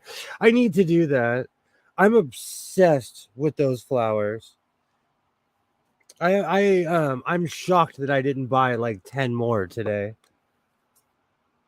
That's another reason why I need to stop going there, because I have a bouquet of those flowers, and they're making them on the cheap, and then turning around and charging me for it.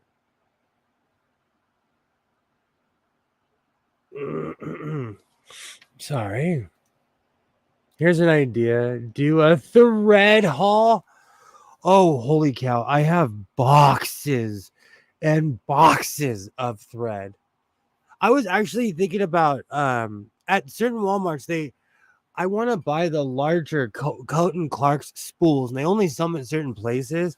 Whenever I see them, I buy every single one in the display aisle.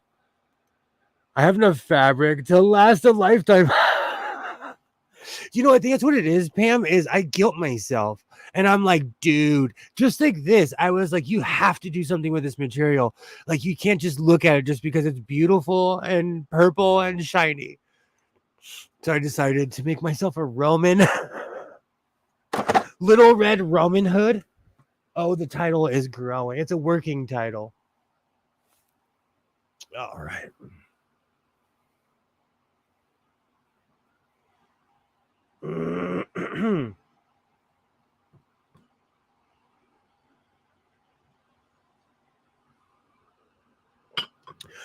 Hopefully one day soon we'll be able to have a live stream without my fan blaring at me, but it's been unseasonably warm.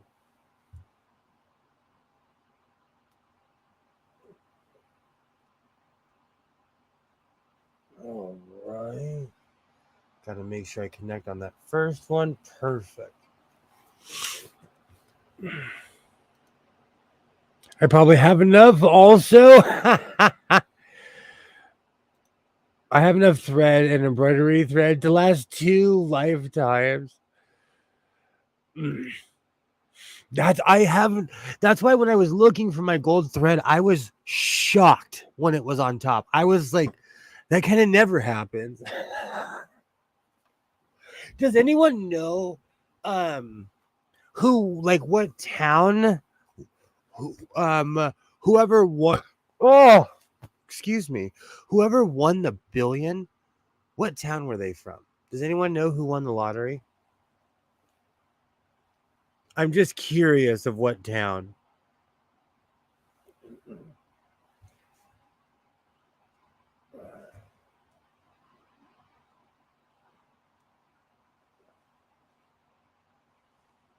Oh man, this is gonna look awesome.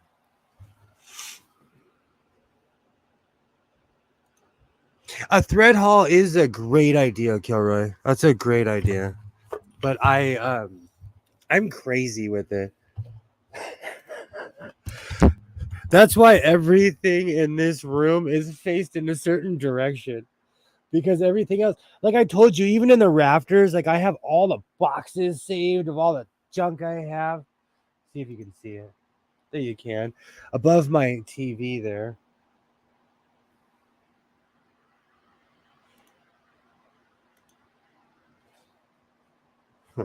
It's a hoarder's paradise in this room. All right, let me make sure I got the proper angle. And see, that's part of the problem. I have a ton of space. I've recently cleared out a ton of space. It took everything in me today to not go and buy a table sewing machine that I know where there's a table at. But I'm actually proud of myself now that I think about it. I completely avoided that entire side of town. Because every time I make room in here, I buy a new table. It's weird and uncanny. It happens almost every time. So I avoided the side of town where I knew there was a table.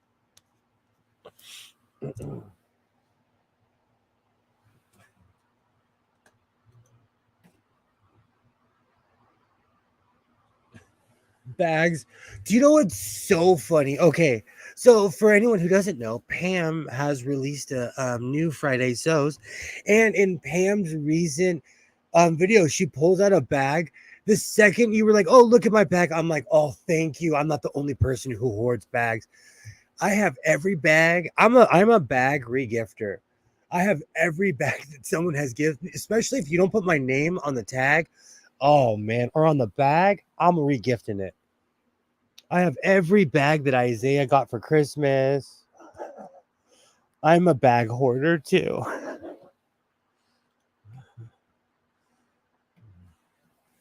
You're in the right place, Joy. You're in the right place. You are in the right place. I am too. I am too.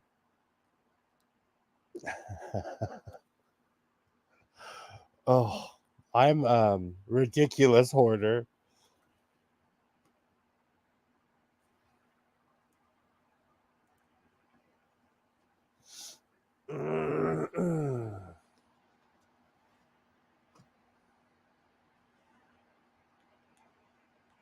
Awesome.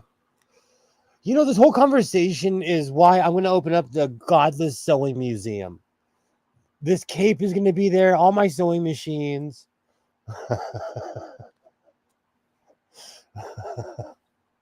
So I can finally be the great curator like I've always been talking about. Oh, right.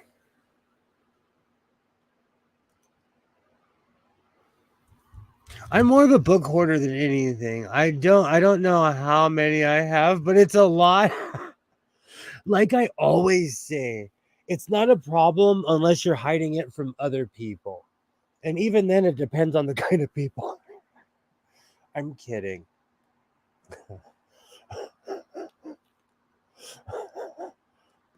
Do you know I'm literally thinking of booze, but like if I had a sewing machine under my sink, it would be a problem.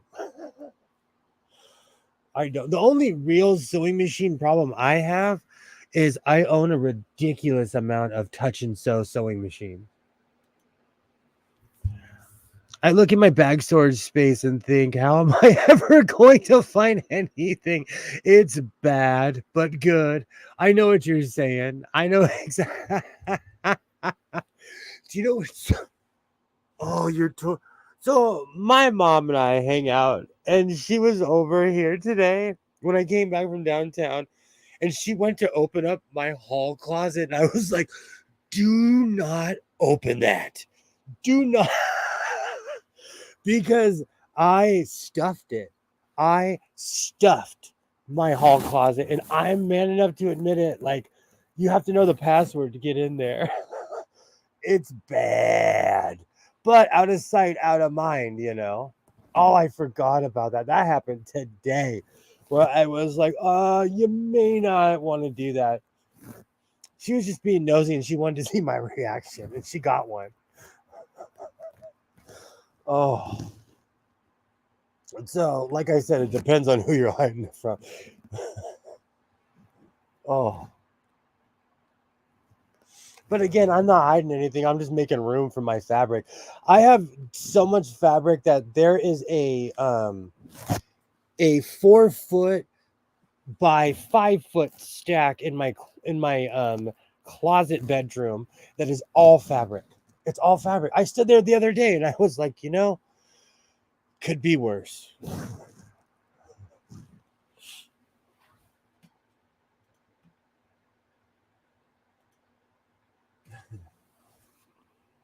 That reminds me, I need to go to my storage unit. I keep on telling my son that we need to go in his closet and take all the toys out and put them in storage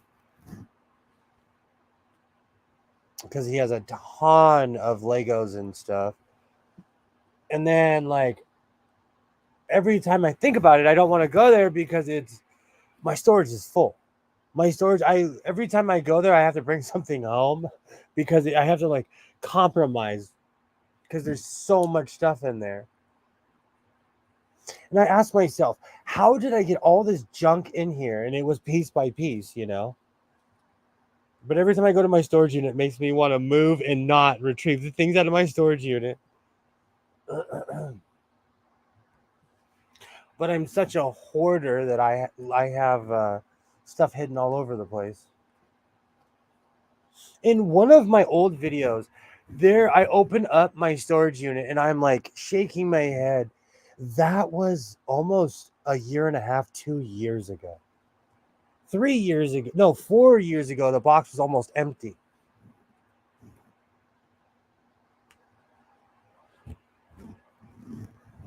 Now my storage unit is like I should be on Hoarders.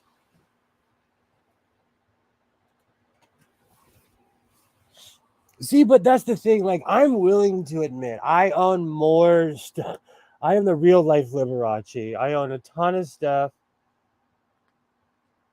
It keeps me off the streets and out of trouble.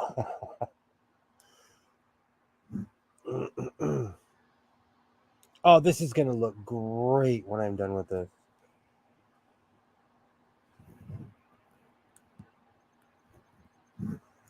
Awesome.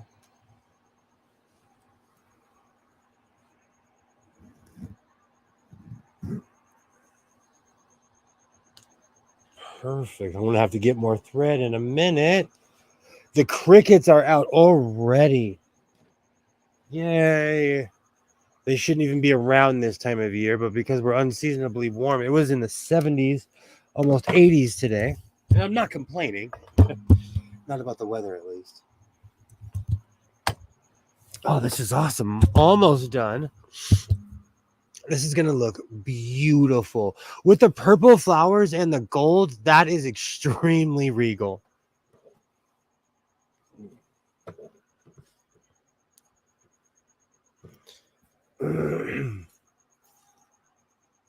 All right.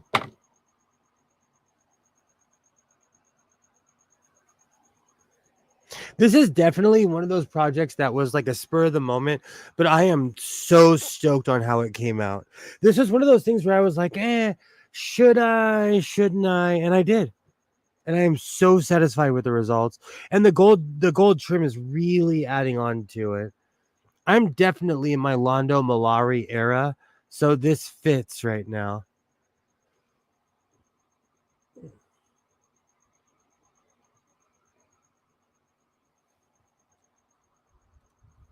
Well, I guess it's a bag storage in the back storage area. I store my fabric in bags, and totes. I do that too. Do you know, I try to keep a lot of my stuff out, but I recently discovered I have so much that it just ends up getting covered. Like, even just like, there's still stuff that I purchased from Walmart before I started going to downtown that I still have not used. Like my flamenco print. I still have not made my Miami Vice coat yet. And I keep on forgetting because that stuff is buried somewhere in this room. Now I have the Miami Vice theme song stuck in my head.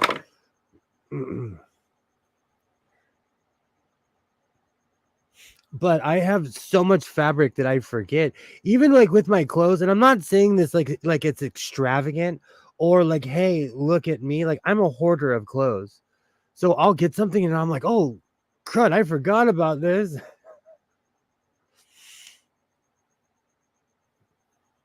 And you know what? I know Kilroy has said it a million times, but I do dress like I live in a cold weather city. I do. I have leather coats.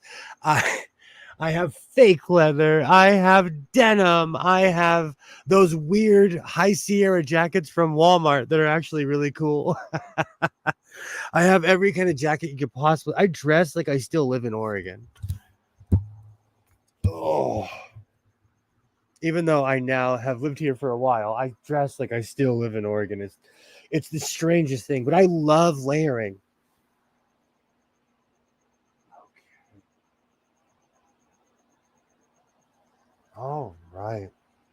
Oh, this is going to be beautiful. And like I said, this was kind of a spur of the moment project, something I was like sitting around thinking about doing. And I was like, you know what? That's actually everything I'm thinking about is extremely feasible. And I did it.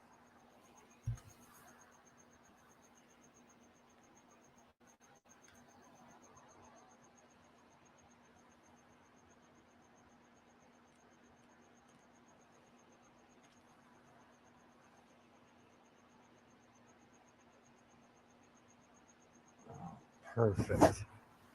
I keep on elbowing the mic. Like I said, these are a little bit more intricate because you have to get every corner. You want to get everything so they're laid down flat and so that they're secure.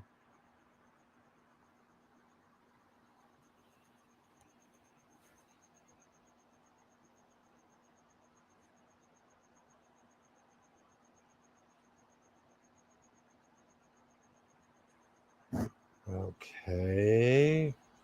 There is a run somewhere. There we go. Fixed. If you have patience with thread, even when it starts bunching, usually you can find where the source is.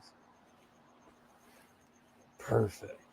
There's a lot I don't know about sewing. It's, you know, a lot of these intricacies I've learned along the way. No one's born a sewist. Well, maybe a few people are. I wasn't.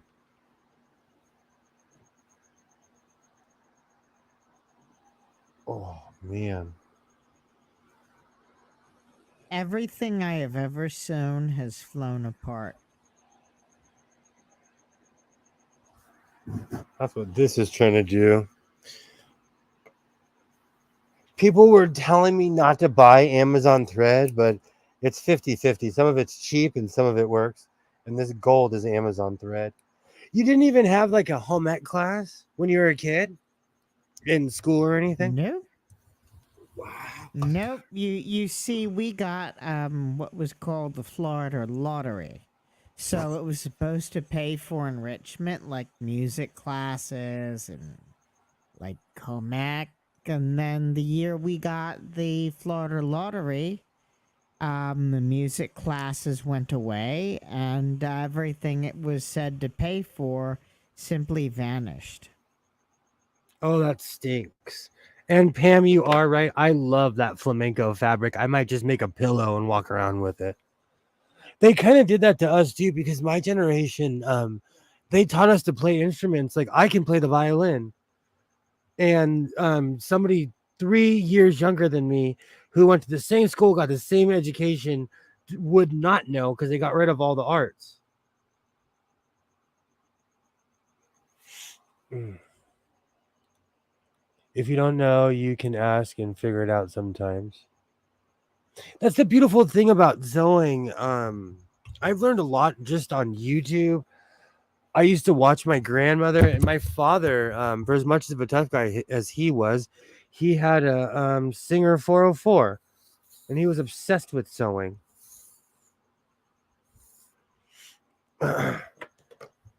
It's just things you pick up along the way, I think. Just like any skill. Do you know, I don't know the exact numbers, but they, somebody broke it down like there's a certain amount of hours and until you're an apprentice, and then a certain amount of hours until you're a master. It's just the repetitive motion of doing it over and over.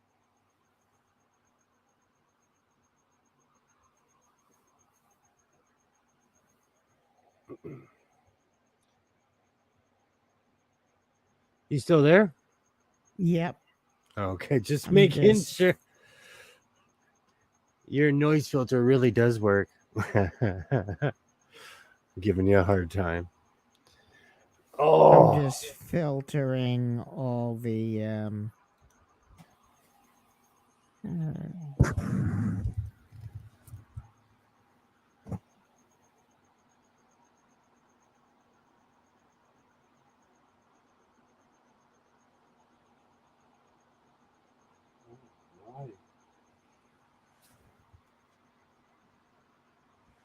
This is the exciting part of sewing. The actual no, I'm kidding.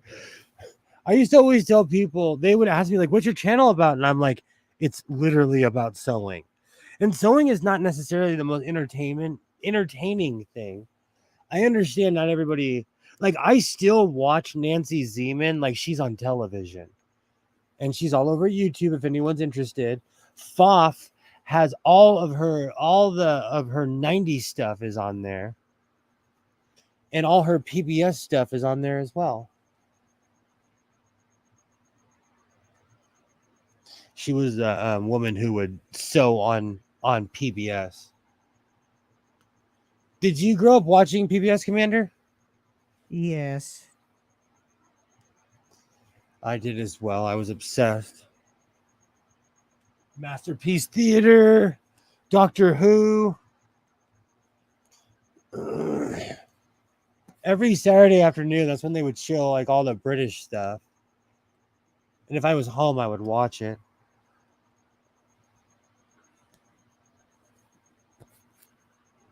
Oh man. This thread, like guys, it's always towards the end of the project where the thread is just gives you a hard time.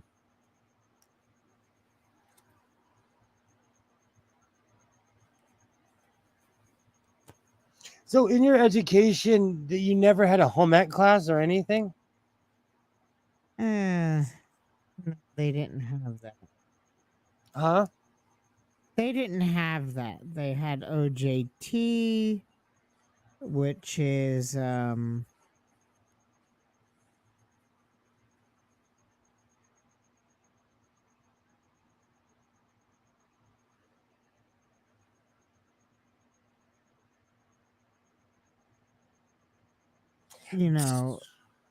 but that's the closest thing. It wasn't. We didn't have home ec. Oh, okay. Sorry, my neighbor is moving and he's just crazy. He's got painters, and I was trying not to judge, but it was kind of windy today and they were painting his house.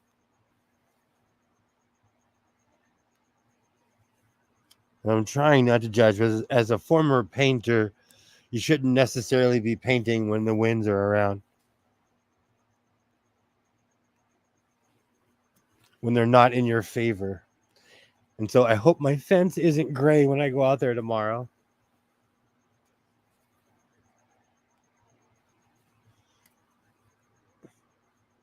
Do you have any nosy neighbors, Commander? No. Never did. People are extremely nosy around here. So I try to be polite and mind my own business.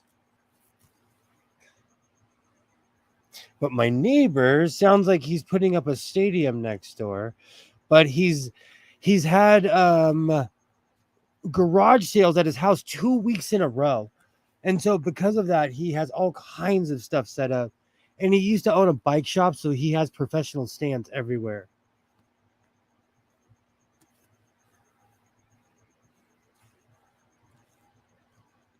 And I can hear them on, because I'm in my garage. But I could hear them clacking around out there.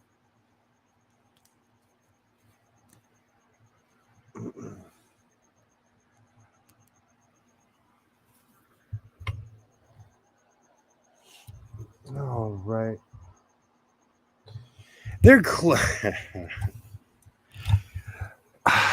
I need to sit down for this one. They are closing a road by my house because they're building a freeway. Okay, we have a bunch of freeways, but what they're doing is they're connecting $1 billion neighborhood with another $1 billion neighborhood. And I think it's strange that the extremely rich people are going to get their own freeway. Basically, it's going to cut time, but more people live on that direction than going west, at least where I live. So I'll be able to get to Kim Kardashian's house in 25 minutes instead of 45. It's crazy. You still there, Commander? Yeah. I'm just trying to uninstall an app. No worries. So basically, they're building a freeway that's going to connect all the extremely rich neighborhoods. And it's going to basically bypass all the really crummy ones, if you think about it. And because this side of town has the tax dollars, they're literally cutting a mountain down and connecting the yuppie sides of town. Cutting a mountain down. They're literally going straight through the mountain. I'm watching them do it. It's like cool if you're into construction, but if you're an environmentalist, you'll know they're literally destroying everything that they're touching. I forget this road. You're going through Pennsylvania into New Jersey. And they're basically blasting right now. And there are times when they blow the shit out of the side of the road, and there's rocks in there, and basically it fucks everything up for hours and hours and hours and hours and hours. We have rock slides here all the time. All the time. No, I mean, this is where they're blasting because they're widening the road, and they literally bored through. They literally knocked the road. Had basically they blasted through with 2 lanes on either side, and now they want to blast a few more lanes on either side. So,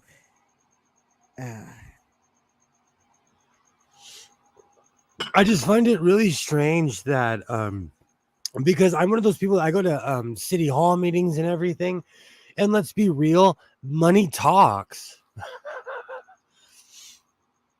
And so on this side of town, certain things happen, and I just find it weird that they're making a freeway that's basically going to connect all the rich people.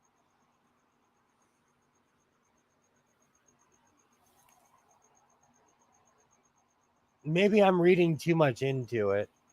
And you know what? It's on my side of town. I mean, you're not reading too much into it. And it's like right by my house.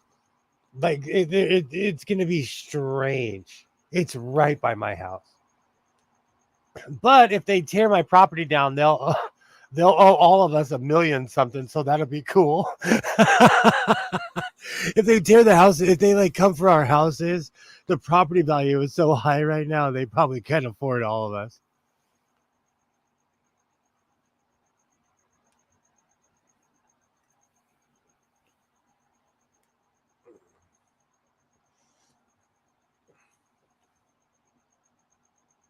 Oh, this is going to be perfect. Gilded Godless, William the Conqueror, William the Sewist of Los Angeles. What should my cloak title be? The Uncancelable. I get that's a working title. Working title.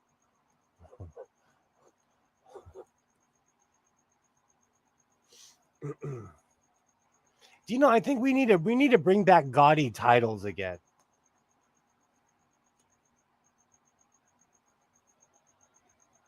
Oh, you still there, Commander? Oh man, I'm almost done with this.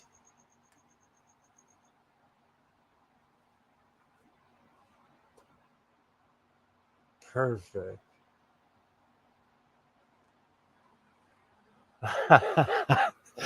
I am so glad I had this idea. This is this is a home run. My overalls were a complete failure. I still have to fix my overalls. My turtlenecks are awesome, but I'm turning into a boat captain with my turtlenecks. This is beautiful.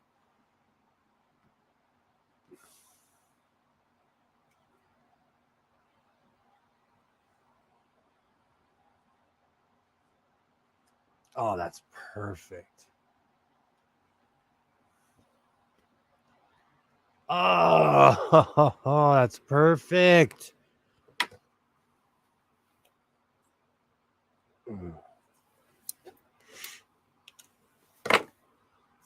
All right, let's try it on.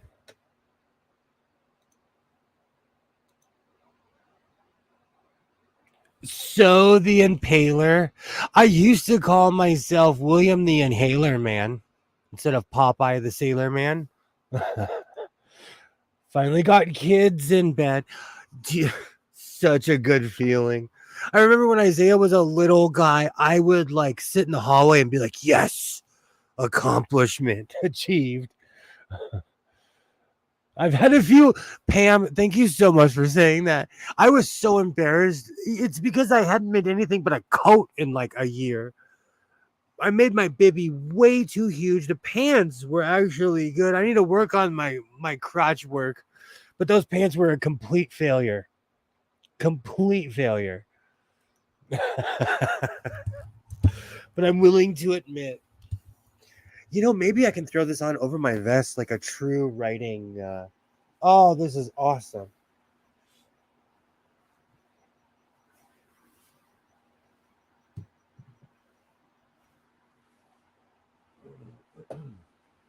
I'm probably going to have to get going soon. I am just so tired.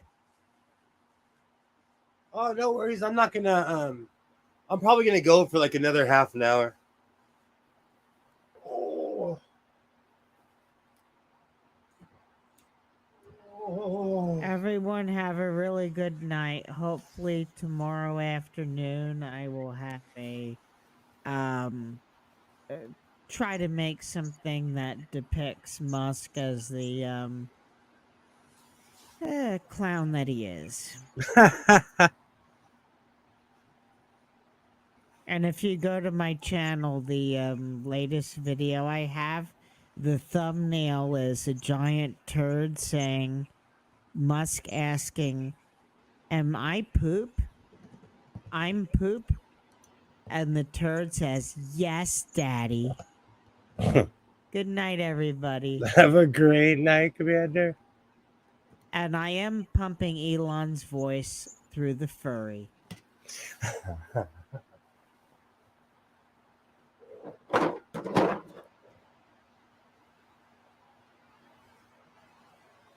All right.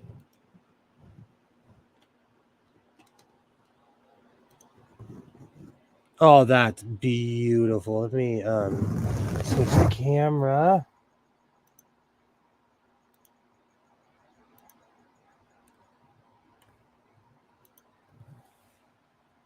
Oh, this is. I love how this came out. Again, this was just something where I was like, kind of on a whim, and now I am officially Emperor Sewing. Let me see if I can move my camera. Oh, this is beautiful.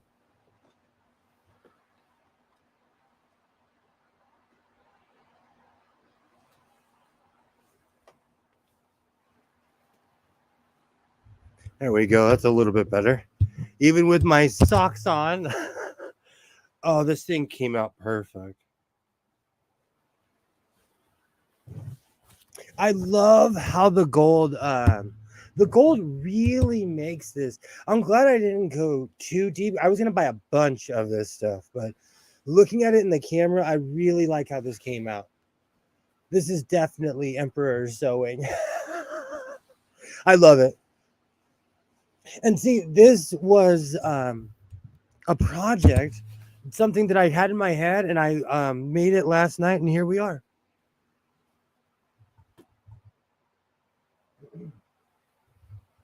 Well, I made the hood. I made the hood today, but this is perfect.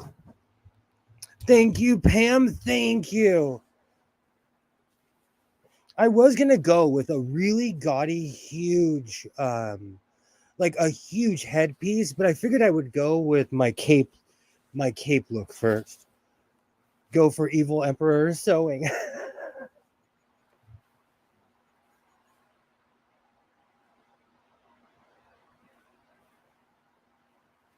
I'm definitely gonna take this to the gym and skate around on it. I'm gonna have to add looks like a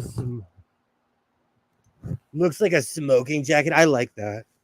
I like that.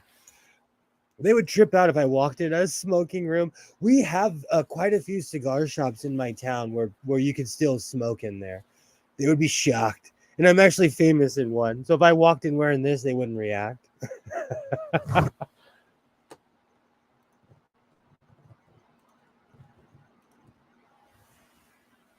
Let's see if I can sit down with this thing.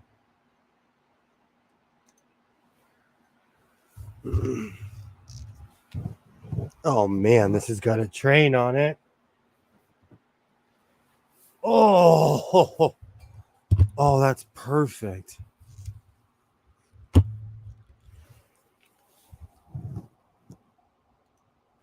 You know, I challenge myself. I don't like, I'm one of those people where I'm like, you know what, I'm going to do this. And then I just do it. I'm an extremely proactive person. And sometimes it leads to complete failure. Because let's be real, you should plan things out. You really should. But this was something that was unplanned that I'm stoked on how this came out. I am officially purple writing sewing hood. Working title, working title. I don't know. I might go crazy with the gold, but like I said, I'm not going to go downtown next week. I am not. All right. See, now is the time where I can cut all the strings and all the intricacies and look for all the mistakes I made in this thing. I love this. I love how it came out. I love the way it looks. Hold on, let's go. I don't know what I did with my glasses. But this is another project that came out perfect. You know, I was kind of skeptical when I saw this flower material because the fuzzy material did nothing but shed. It shed everywhere. And when you cut one of these flowers, pieces do fly off. I mean, excuse me, the flower will slowly start to unravel if you cut it in the middle. So you really have to watch what you're doing. Like when I edged this, I really came with a huge thick piece. And I'm gonna have to go underneath and cut out the excess pieces because I came with a huge piece to edge this. But this looks this kind of feeds into the Darth sewing. The I love it. That's the beautiful thing about sewing. I say it all the time. You know, if you're having a bad day, if you have something going on, make something goofy. I live in the land of goofy. It's a hobby of mine is to find goofy things, but this one's an utter and complete success. Learn from failures. Absolutely, Pam. Do you know, I always say that they're good teachers. Failures are good teachers, you know? And when I make a mistake, I guarantee you, if it's big enough of a mistake, I will not repeat it.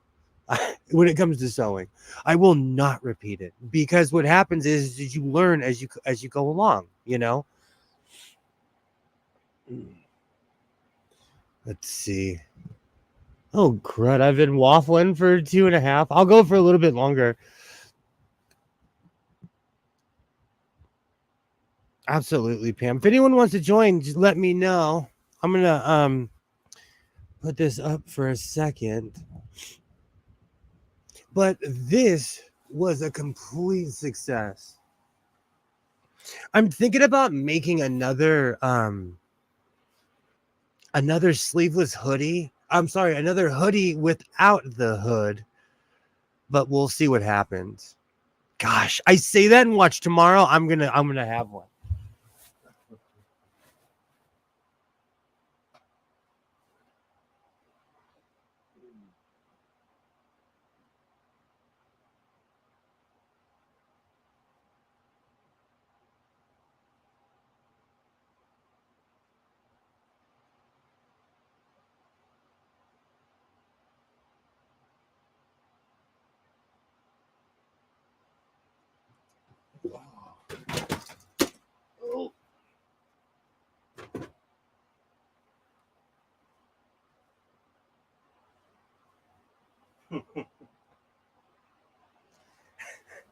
There is so much stuff in this room. I'm surprised there's not a trash lunch more in here. Oh. Do you know, tonight was an utter and complete success. I didn't know how the cape was going to turn out, and it's perfect. It is absolutely perfect. I don't know if I'm going to add these or not. They're not necessarily the same color. Let me bring it a little bit closer.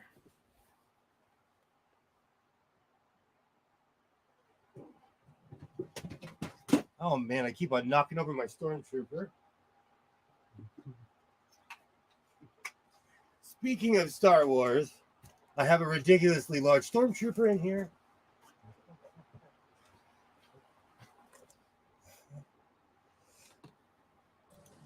Of course, you join when I'm parading around with the storm. How are you this evening? Nothing wrong with parading with a Star Trooper.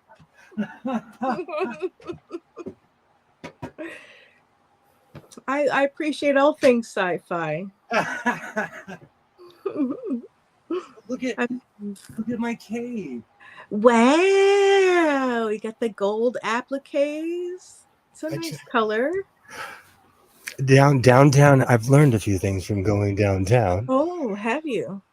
And you know what's really funny? I was watching a video last night about, they were talking about like all these beads and things in downtown. I'm like, I don't see any of those shops. They walked into my patch shop. They were doing one of their cuts was in front of the patch shop I go to. What?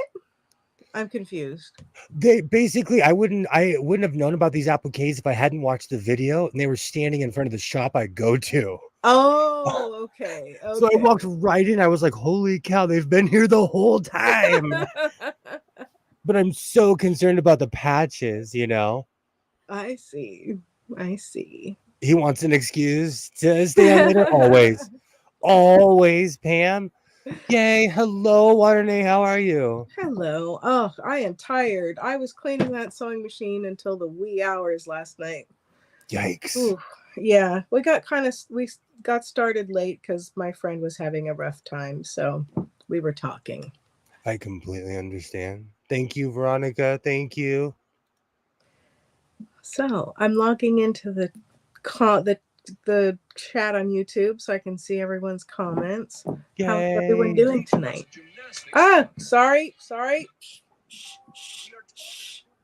Okay. It's, you know what? There was one time I was trying to spy on another stream and I clicked on it right in front of my microphone and I couldn't turn the volume down.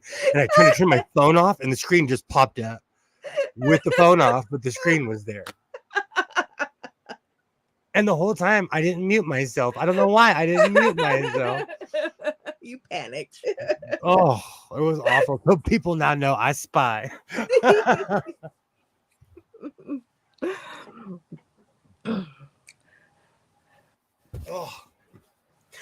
Since I get to tell my story all over again. Oh, okay. All right. Well, it's not an exciting one. A young man in a Dodge Challenger. There was a semi road rage incident, but you know, it reminded me to not honk at people in LA freeways. Oh, okay. And this guy was posturing and trying to be tough, and it was just it brought me back because no one wants to fight me anymore. So it brought me back. And were you honking because they were about to drive into you, or were you honking in a peak? It was traffic. One car went around him. I flashed my brights and then honked. Let's be real. I'm in a Ford Flex. I'm in a soccer mom car. This man's in a Dodge Challenger. He hit his gas and went, wah, and flew right back. But I had a, good experience downtown. I got to see my Modelo guy. Very nice. I bought some more manly fabric, which when I say manly, you know what I'm talking about. I bought some like purple rattlesnake kind of fabric. Oh, wow. Yeah, it's not. The whole show and tell. It's not anything like, it's just the fabric that's purple rattlesnake. It's not like, oh, I did take a picture for you though. I'm so glad you showed up. Yeah. And it's not, It. it's not sweet. It's stinky, the picture I took. Oh. And I think you know what I'm talking about. Do you know what I'm talking about? No. A certain fabric? Wait, did you buy the stinky No, cat? no. I took a picture of it in its natural habitat. Oh, okay. I was confused for a moment. I thought of that fabric, but then I didn't know why you would be taking a picture. But then you were showing me the what 90s tastic print on it. Well, this one you know what the funny thing is? The store, it has a great, thank you guys. Thank you. It is purple. I'll pull it out in a second. It is purple and pink. I like it. The store has a smell. It smells like fresh. It smells like fabric. It doesn't smell bad. It doesn't smell stale or anything. But today I walked up to it and I could smell it. Oh. That's how, and I want, for the permanent record, I would like everyone to know that on Google it still says Twitter.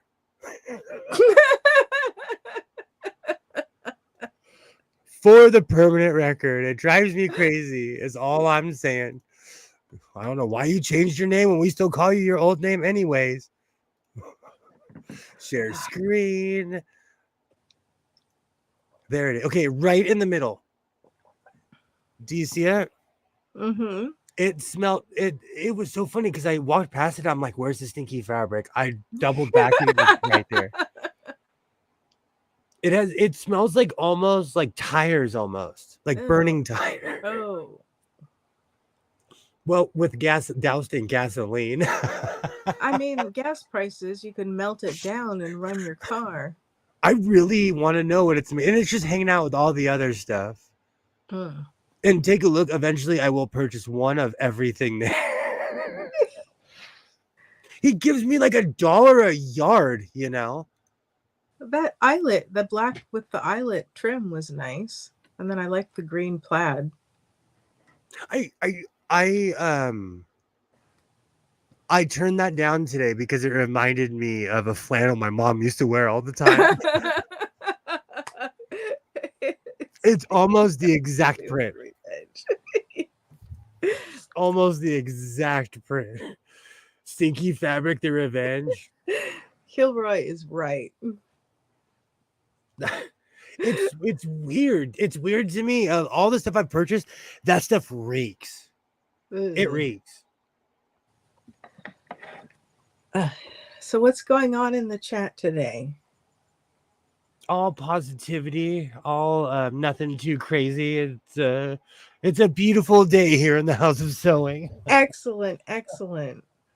I see Joy will be right back. Sew the Impaler. Kids are in bed. Excellent.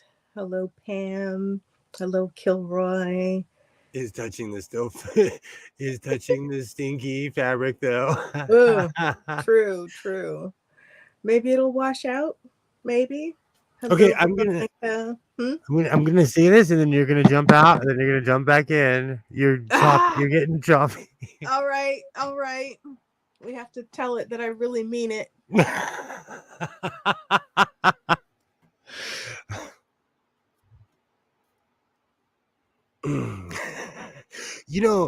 Turning something on and then turning it on back again is universal. And it's kind of undefeated. Oh, I was saying that water and it hasn't clicked back in yet. Perfect. Oh, oh, that's funny. At least we figured out what it is, though. Oh, I haven't done this all stream and it hasn't shown up.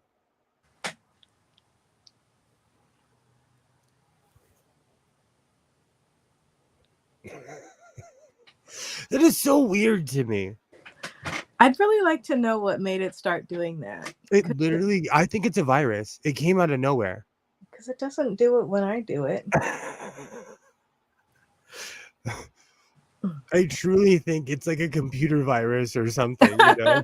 And I'm just like destroying my computer every time I do a thumb or something. Like, I don't know.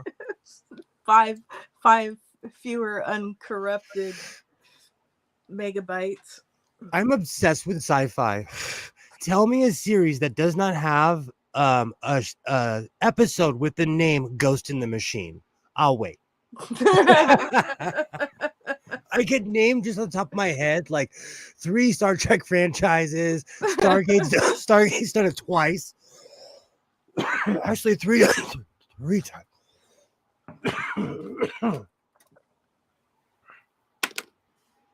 Babylon 5. Oh, don't mind me. I'm coughing my brains out. It's a sci-fi trope. Yes. True. So we'll just say it's a Ghost in the Machine. I can't believe I got to show you. I took that picture. I was like, well, I hope she pops in tonight. If not, I'm going to be walking around with a picture of stinky fabric in my phone. Well, better than walking around with the actual fabric. Oh, and he offered me like 50 cents a yard for that too. He would have to pay you several dollars a yard to take that with you. I'm polite though. That's where I get in trouble sometimes because I'm too polite. I was like, oh, no, thank you. And I left it at that, you know. I didn't tell him, did you get this from a tire shop or something? Like, was this Goodyear experimental fabric or something? Was this free is what I wanted. I'm still so curious where he gets his fabric from. But like, if you really, really, really think about it, if you make your money back across the street, those rolls start at $150 each. I mean, some of them do, and the price goes up depending on what it is, you know. Mm-hmm. So if you're in the business, the rolls are semi-affordable, I guess. I mean, it is a lot of fabric. He gave me, hold on, let me pull. I ask him for 4, he'll give me 6. I'm to the point now where I ask him for 4, knowing he's going to give me 6 yards. But then I'm one of those people, I don't want to take everything for granted, so I'm trying not to take this gift horse for granted. I don't know. I mean, he's probably like, oh, that guy's back again. I don't want to take advantage and have him stop coming. I know we both are being polite to each other. He celebrates with a beer, and I do the victory kick out the door. As I'm like, this is rattlesnake-ish. Oh, okay. It looks like ducks. The rattlesnake print looks like a row of ducks from an arcade. Are you getting Freudian on the fabric? It's you are so fabric.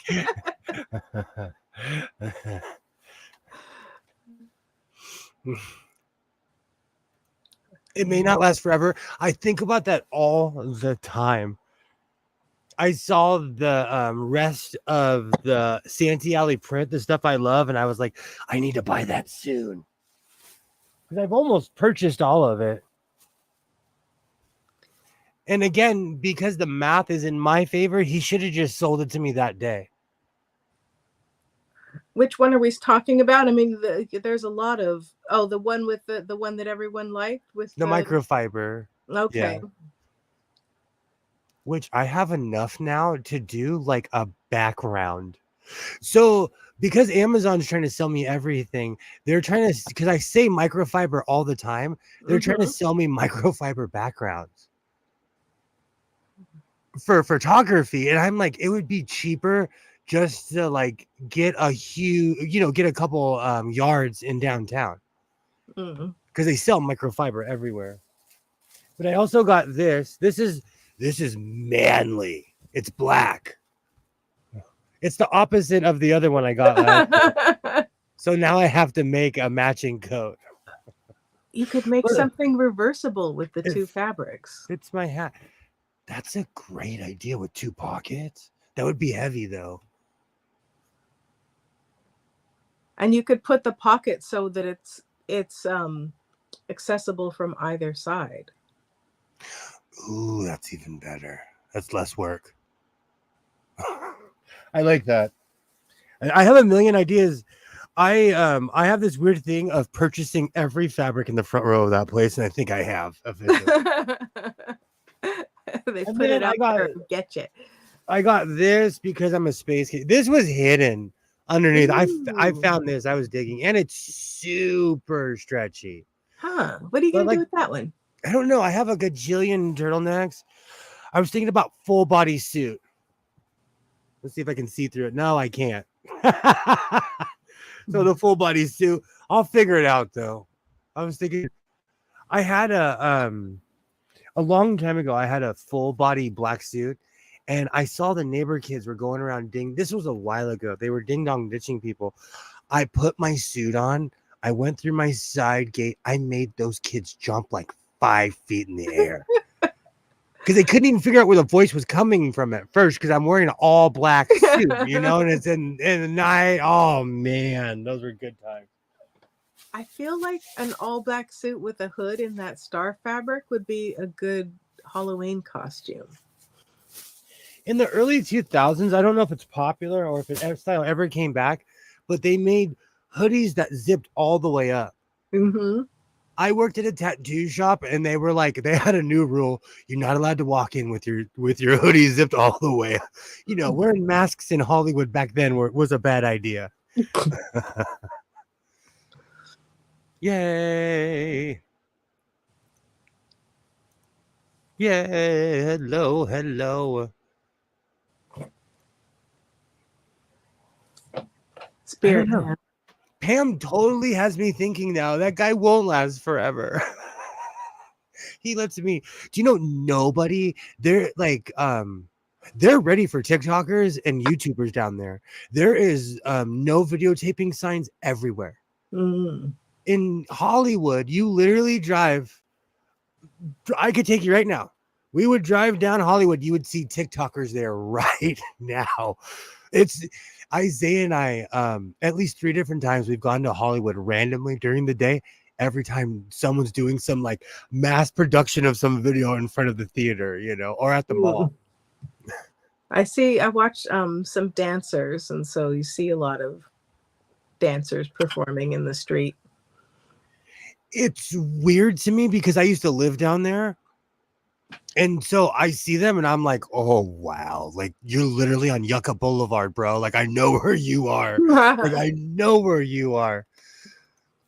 You could be a trendsetter and bring back the zipped up hoodie. I am in my zipper era, Pam. I am. That is a great idea. That's not a bad idea. I always wanted one, but I feel like there were certain styles where I'm like, I'm too old for that. And now I'm like, where's the zipped up hoodie? I will wear one right now. I thought I was too old back in 2000. I'm trying to picture an alternative inspired by the full zip hoodie. No, please give me ideas. I make the same thing over and over and over. Let's do some think tank stuff. Let's troubleshoot. Mm-hmm. How would it drape if you did one that zipped across and then like around the back and over the top? Like if you ever wanted to have it open and like have that like weird bits. Like that weird Doctor Who episode with those people that zipped their heads open. Peter Capaldi era was awesome. That's not a bad idea, too. I'm down to be a trendsetter. I still want to make that. I'm gonna make it. I need to stop talking about it and just do it. I'm gonna make that weird hoodie that I saw that rapper guy wearing. I'm like, that is the coolest thing I've ever seen. But they have money. They have the money for fashion, for real, like hardcore fashion, Mm. Excuse me, and they have the money to experiment. Which hoodie is this that you saw the rapper guy wearing? Let me see if I can find the picture again, Okay. which is probably in my phone. And I will go back to the artist formerly known as Twitter. But and it's once you see it, because I'm one of those people, because actually I want to make this too. That's in there. I take pictures of clothes because I have that kind of eye. Why not? Whoa, I take a picture of something and I'm like, you know what? I'm gonna make that. Like even the big fluffy coat. I took a picture of the movie The Mac. And I was like, okay, I know how I'm gonna make my coat now. So my coat is literally modeled after the Mac. Okay, it's in here. I take so many pictures. Aw, little guy's growing up. Oh, here we go. Okay. Okay. So okay, I'm gonna say this again because I said it earlier. It still says Twitter on Google. That's not you. That's not your name. X is what you want to call yourself, but it's still the artist formerly known as Twitter. Okay. Oh, that's so funny. It's telling on me because I took a screenshot and it's telling on me what I was watching at the time. His name's Rodney the Voice. He's a gossip YouTuber. I watch a lot of gossip YouTube because I have no life. Can you see the picture? Oh yeah. I want to Oh, make I that like hoodie. that. Make one for me. I thought that was awesome. That And I is don't care. awesome. I don't care if it's men or women. I want that sweater. I really like that with the contrast fabric on the cuffs and the hip, and then in the hood. But see where it's from? It's from Temu. So I would never order from Temu. Mm-hmm. And then this is the wrapper. Come on. There we go. I want to make that. That's just 2 triangles and a hood, isn't it? Yeah, and then he like ran through some foreign police tape. Do you know what's really funny? That picture is in my town. Oh, that guy's from my town. But anyways, I want to make that. That's like this whole outfit is like 3 or 4 grand. Mm. I mean, I can see why it wouldn't be something I would spend $3,000 on, but Well, I don't wear designer clothes, you know, like let's be the like looking at the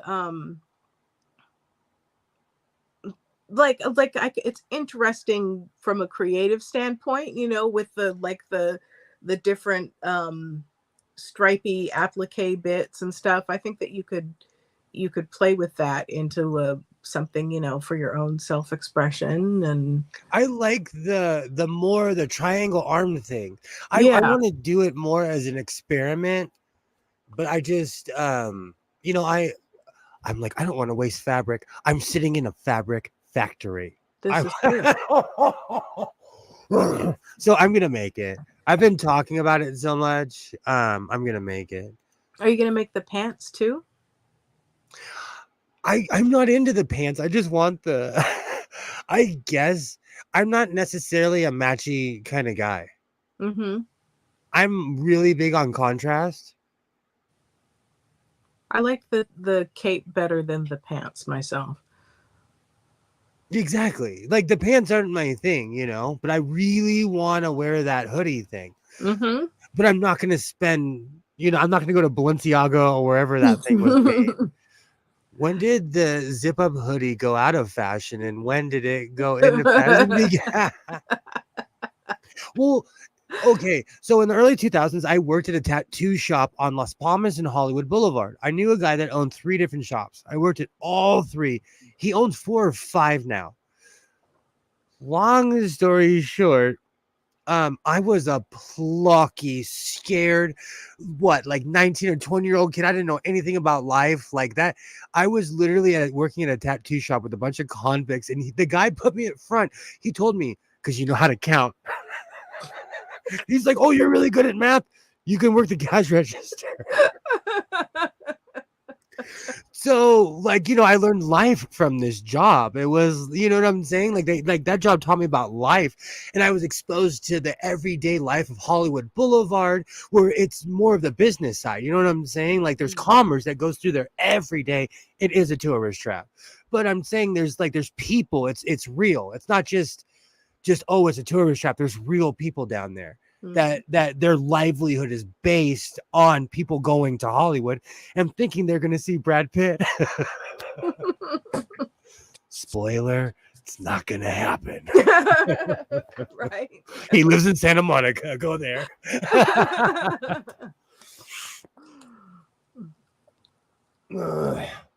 Thank you, Veronica. That hoodie is pimp. Thank you. Thank you. I don't know when did that ever, so it came into fashion in the early 2000s, that weird zip up thing. But the real thing, I was always into Spider-Man as a kid, so I thought it was cool they had a Spider-Man and a Venom one.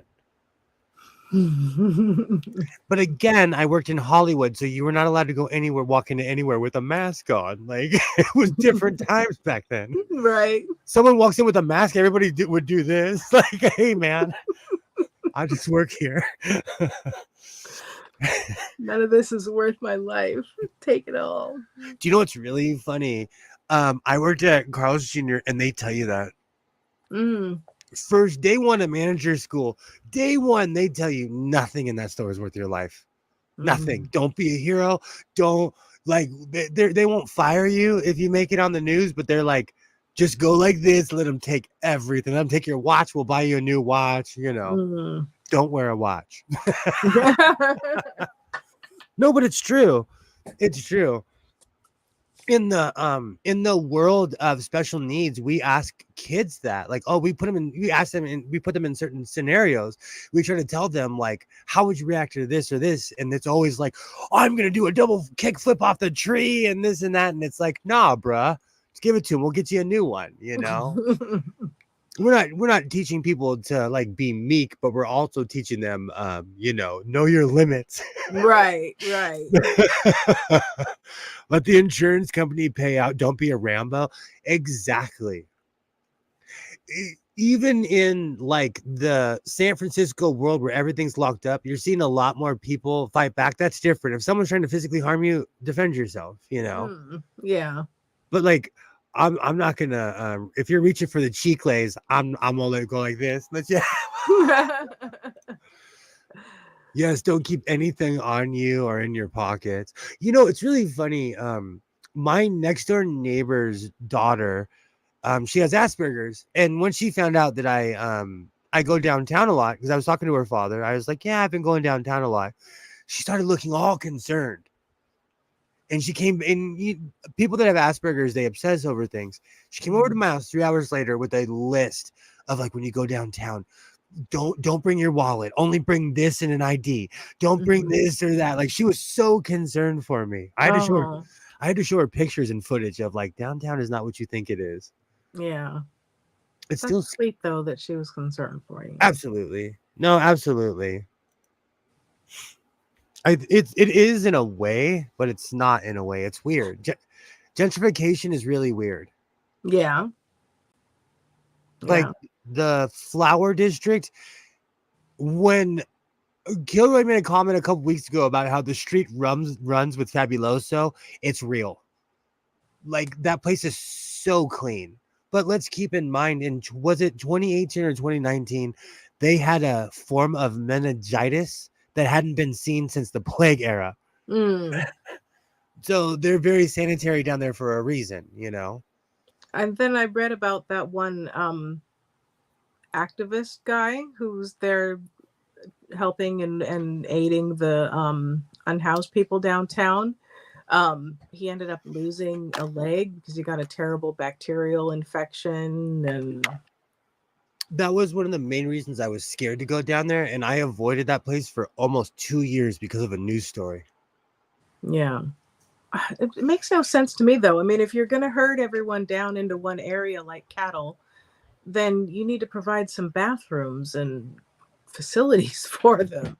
Absolutely. That's the one thing that still trips me out about downtown is that I keep on wanting to say the callejones, but that is just slang for alley shops. So callejones, I'm saying it slow, but the callejones is just alley shops. There is one bathroom within a 6-block radius, and you have to pay for it.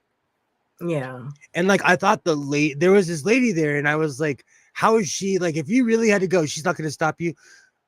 There's a dude there. He's the size of the wall. I just didn't see him because I paid. I didn't have to deal with him because I paid.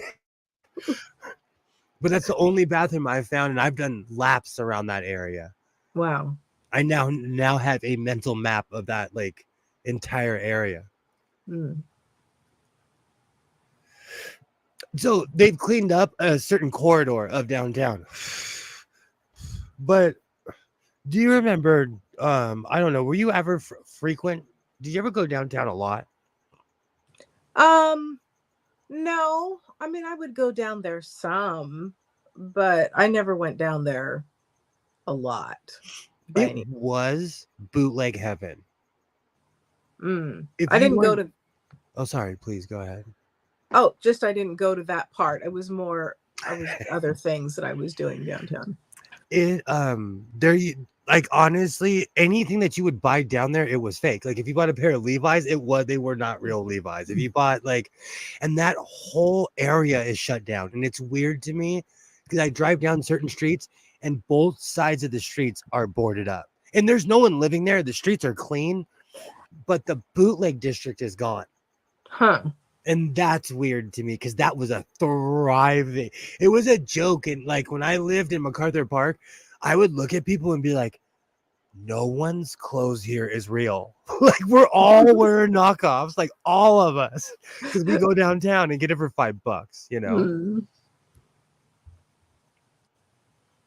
It's weird. It's just weird to me to see the bootleg industry. They're not even selling movies on the street like they used to back in the day. Sorry, go ahead. Well, just asking what they're going to do with those closed buildings. It's eerie to me. You know me, I'm like, hey, can I buy this and like turn it into a skate factory like Rob Dyrdek did? Like mine'll be a sew factory, you know, but like it's just weird to me. I was thinking about that too. Like I was walking around and I'm like, I don't know if I can live down here again.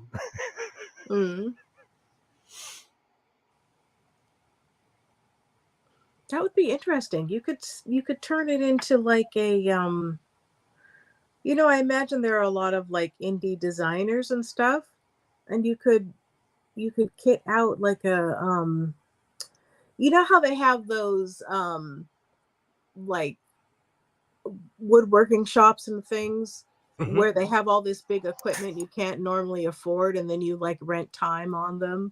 You could maybe do something like that with sewing stuff. I think you just invented something. Patent pending. Patent pending. That's a brilliant idea. I was thinking about doing something selfish and just living there like MacGyver. Well, you could do that on the 3rd floor. I was thinking about like opening up a museum too. 1st floor? Okay. Because I don't just have sewing machines. I have every Kodak ever invented up until the 8mm or whatever Nicolas Cage movie that was. I have a ton of stuff.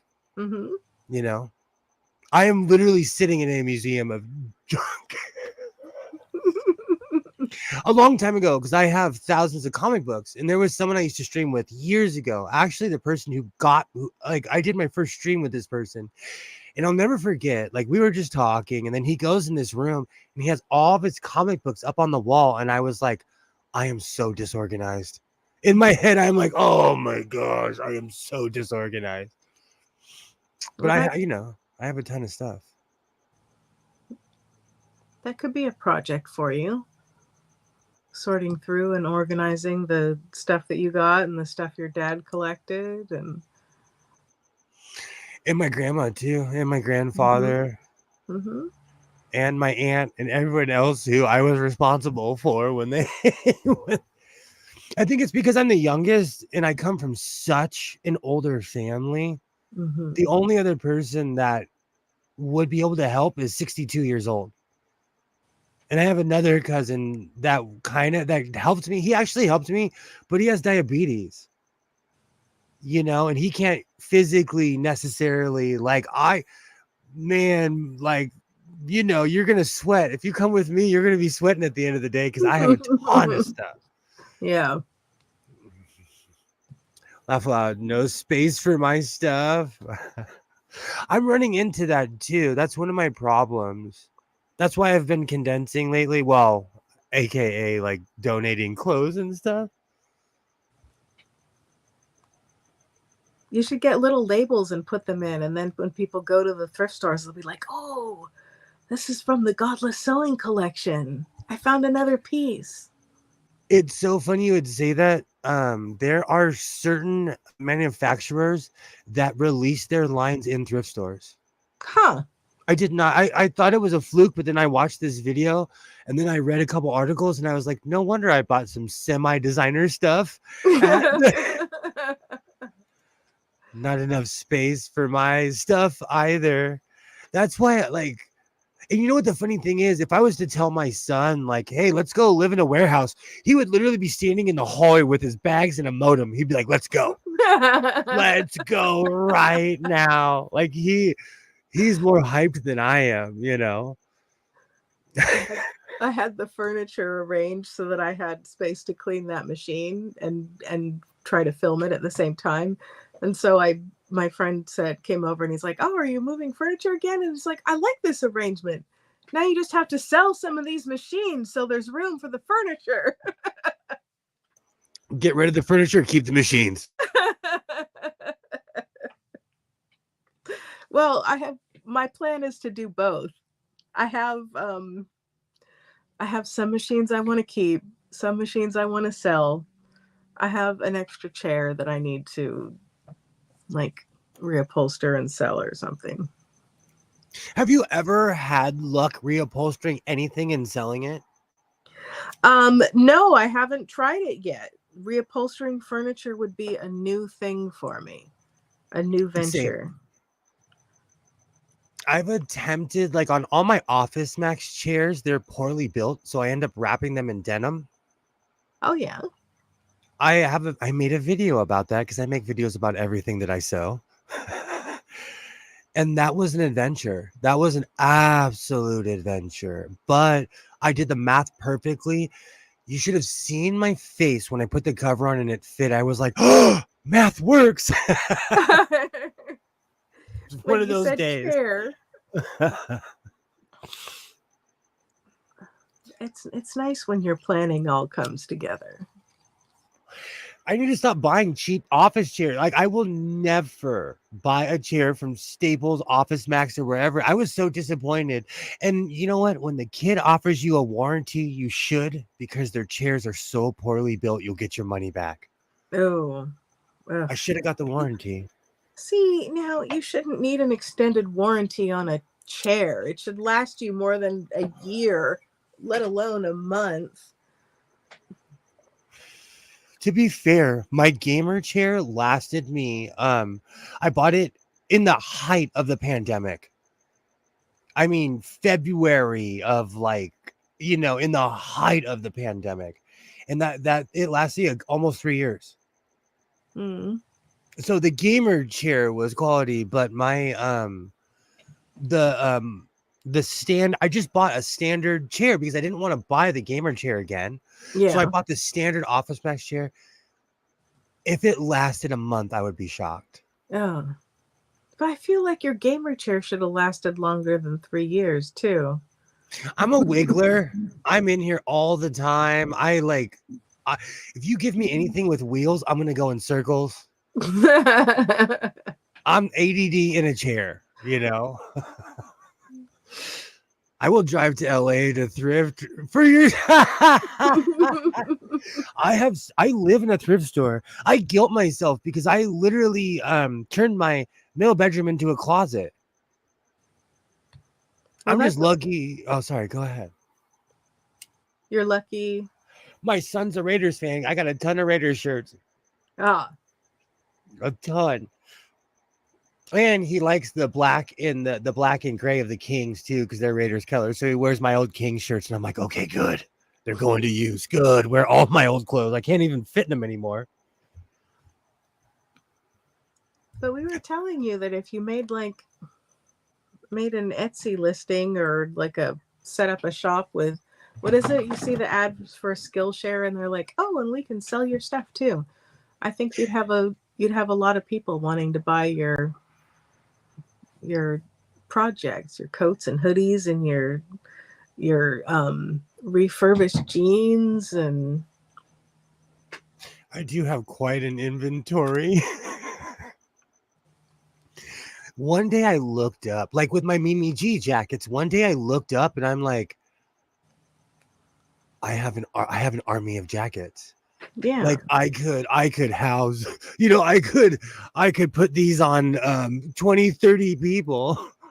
One time I took a pair of my overalls into the thrift store and hung it up on the rack. I don't know if it sold or if it still saw it and put it at the store, saw it, put it in the trash. That's awesome, Pam. your overalls are cute. They wouldn't go in the trash. I guarantee they went in the back, put a tag on it, and put it back on the. Probably someone took them to the register and said, "Ooh, these are nice. Where'd you find these? Why is there no tag?"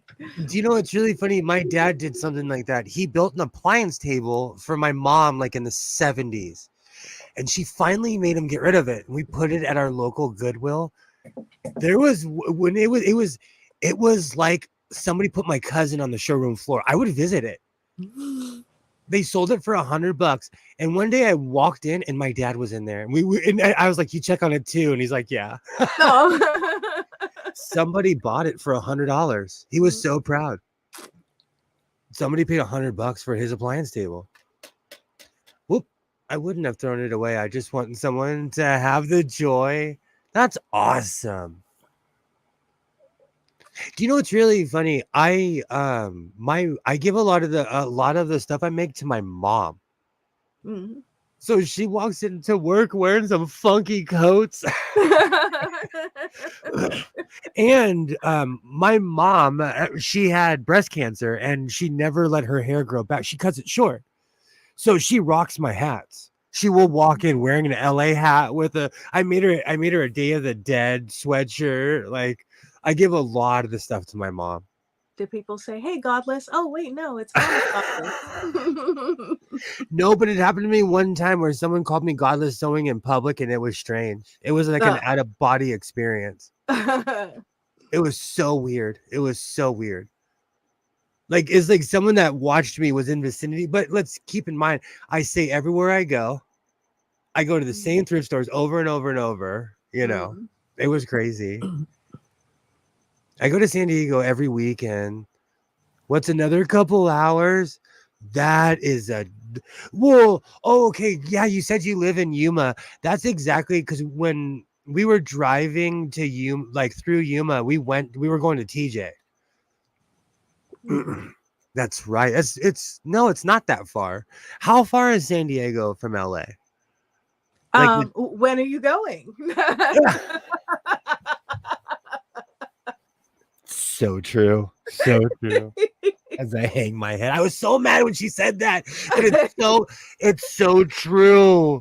You see, this is why you need an objective voice sometimes, because you do things and you don't realize it. Like I do measure things in distance. I mean, in time and not distance. Yeah. Like today, it took me 45 minutes to get there. I don't tell you how far I live from downtown, but and then it took me an hour to get home. I was so mad when I got home. They ended up being too small for me. Oh no. I'm outgrowing some of my clothes. Etsy store would be brilliant. The Closet Historian here on YouTube does an Etsy for her stuff and thrift finds. That's another thing.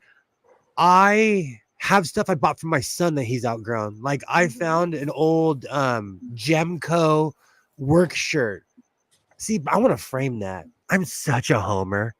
I don't even want people to have that. I'm like, this is California gold right here.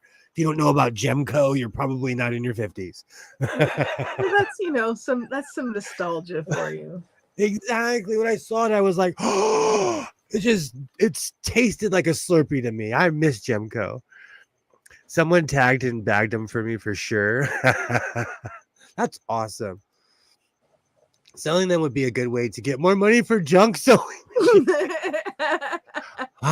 Kilroy, you know how to speak my language. Do you know there's a few people that are like, hey, will you do this and this for me? And I'm like, and they're like, I found my mom's old sewing machine. I'm like, I'll be there in 5 minutes. 4. Why are we talking? Goodbye.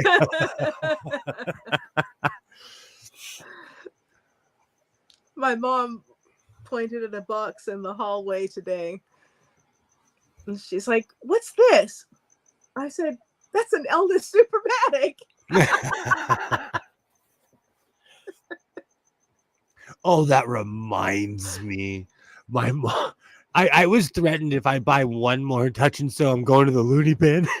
Oh, well, we've been telling you that for months. I only own like 16 or 17 of them. That is 17 too many. I told you when I used to go to Ventura, they would be like $4, $5, and I had all the plugs except for that one elusive plug that's in Michigan. Fred Sanford, I might be coming to your house for a plug.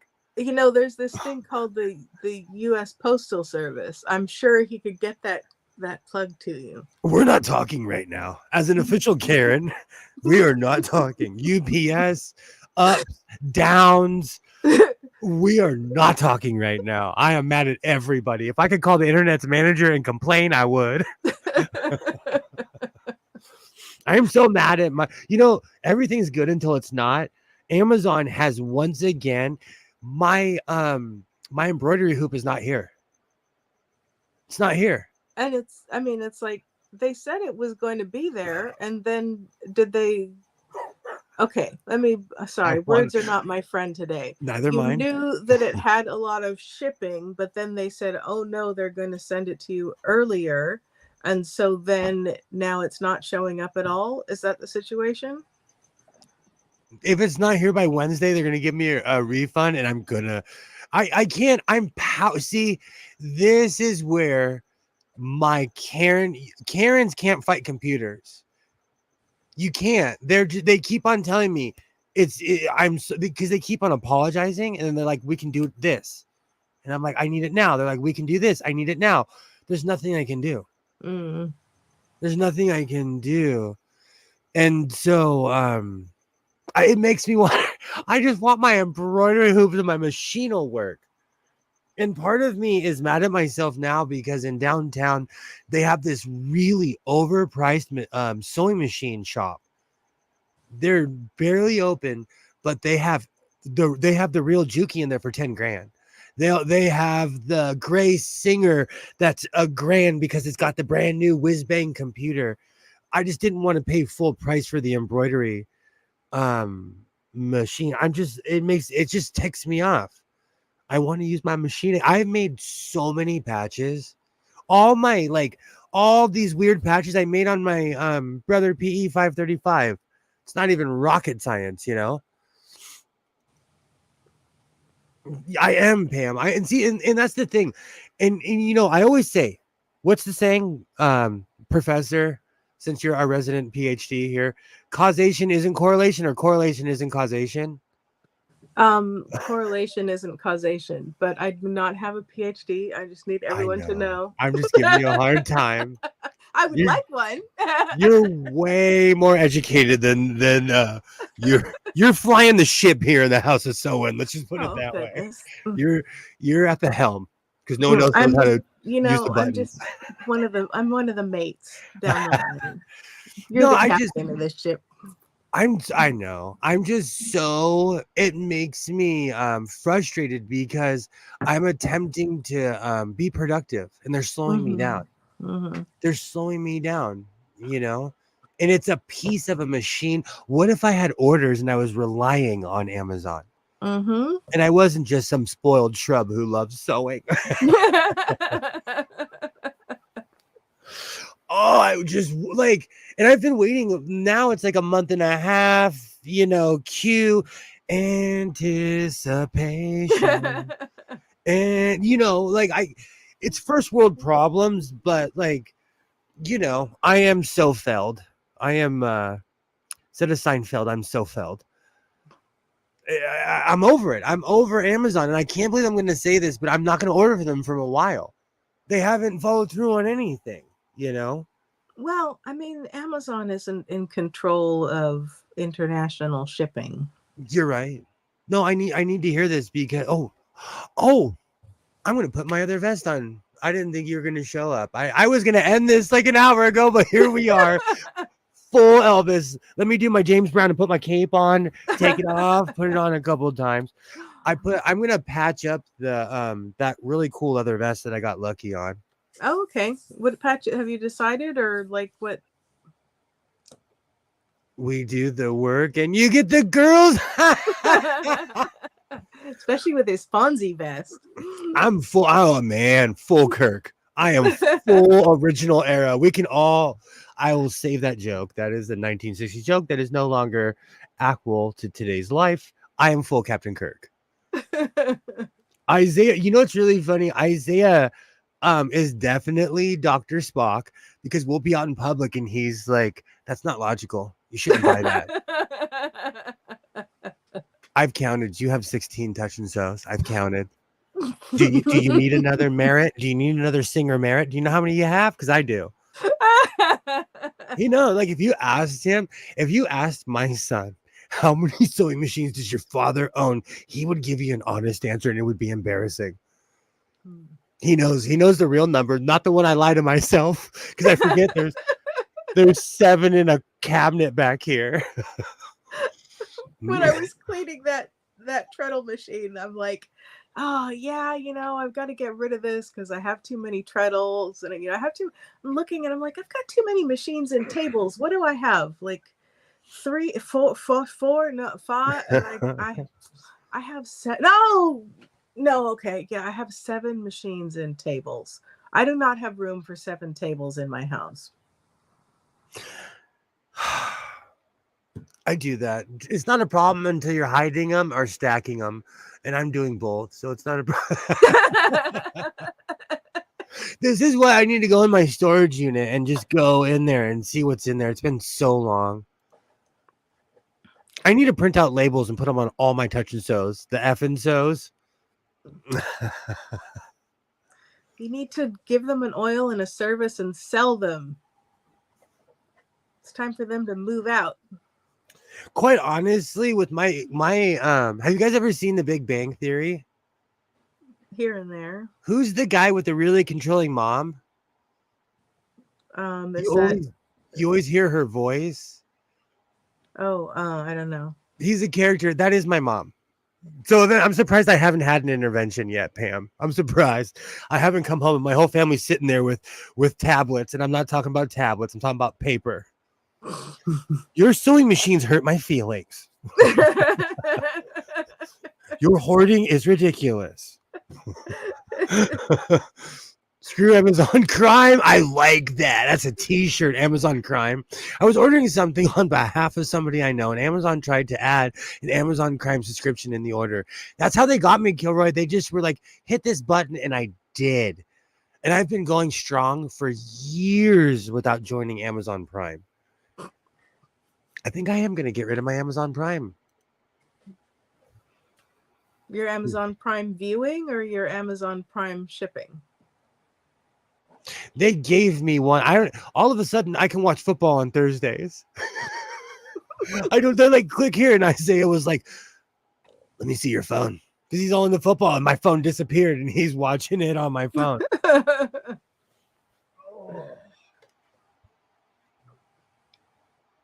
20 machines in storage. I don't know. Godless, how many machines do you have in storage? Is it more than 20? A ridiculous amount. And before I put this on, I have a funny story. My dad had a ranch house that no one really went into. And when he passed away, we found all the stuff he was hiding. I found this mannequin in there. I walked in the ranch house and found, I wish Alibaba was here. I found one of those Singer sewing machines that has the Pyramid of Giza on it, and it has the Sphinx on it. I don't know what year Yeah. that was. Yeah. Well, they produced those for like 50 years or something. Still to this day, I don't know if it got stolen or if it's in my storage unit. Oh. I have a feeling, but I remember taking the sewing machine and putting it in my car. Memory cuts off from there, so it's somewhere. It is somewhere. Things don't disappear around me, and I don't believe in like things falling in the ether. Actually, I am starting to believe in that weird realm where socks go, because the odd sock theory is real. But that's a different story for a different day. Working treadle is my dream. I have quite a few. If you and Waternay would love to sell you one. We can work something out. I don't know if it got stolen or if it's in my storage unit is a sentence that has never been said. Well, it's because like I had this really I didn't realize how expensive rugs were. And Oh. when my mom was going through chemo, she ordered this rug. And it came and I'll never forget. Like I went to her house, there was a rug in the hallway, and I'm like, what is this? And she's like, it's really ugly. Get it out of here. And she called it her chemo rug. It was in my dad's that weird ranch house. I saw it. I'm like, okay, I'm gonna come back tomorrow to grab it. It was gone. Keep in mind, it's on 65 open acres. People do drugs, steal stuff all the time. We have cameras, but that end of the property is out in the middle of nowhere with no cameras on it. And so I think someone might have taken the sewing machine. Oh no. Yeah. I had some mold remediation done on my house. The air conditioner, the condensation pipe got bent, and so I had all this water like going inside my wall. Oh yeah. It was a disaster. Anyway, so I had some mold remediation, and somewhere in the remediation and repair, someone stole a Singer 319 and a Singer 306 from my house. Oh, see, I would have busted a gasket because they probably thought they were worth a ton of money. Well, the 3019 and the 306 are not cheap. I was upset. And it was like someone was helping me put things back and stuff. And so I'm like, wait a minute, I haven't seen these in a while. What's going on? And by the time I realized they were missing, of course, everyone's like, no, we didn't do that. And well, that guy's not working for us anymore, but we don't think he took it. And so I was upset. Next time that happens, let me know. I am the real life Perry Mason of sewing machines. I will show up with Paul Drake and handle it. Sorry, I used to watch Perry Mason every day as a kid, the black and white. I was obsessed with that show. And I watched the older ones too. That's the worst. Perry Mason. Sorry. That's the worst. Someone stole your sewing machine. I would have been purple-faced angry. Just yeah, and it's just an awful feeling. And then like knowing you had this, oh yeah. For people who don't know, the 319 has they look kind of like typewriter keys, and you can set the lever, you can lift certain ones up and press them down, and it does all these makes all these custom stitches. And then the 306 has cams that go on there, and it's a whole array of different ones for making different stitches. And this was of course before the computerized machines, and it was really nice because there were some cam machines before, but these were pretty innovative because of how many stitch options you had. So. That's the worst. You're like honestly making me feel better. And the only reason I see that is because if it's gone, there's nothing I can do about it. I try not to cry over spilt milk. I try not to commiserate too much because you'll drive yourself crazy. Yeah. But yeah, I don't know if it's stolen or in my storage, but I have to tear my storage unit apart. Well, that's another reason to have an organization fest. been 4 years since I've been to the back of that storage unit. Wow. It's stuffed to the brim. Oof. Yeah. That's why I don't go. I do not. I used to because it's on my way home. I have an option to make a left or to go straight. In my storage unit is literally I see it every day. Let's just put it that way. I used to go there all the time. And now I'm like, what's the point? I'm going home. I drive right. Like, I don't see it. I don't see it. Oh, it's so full. There's not like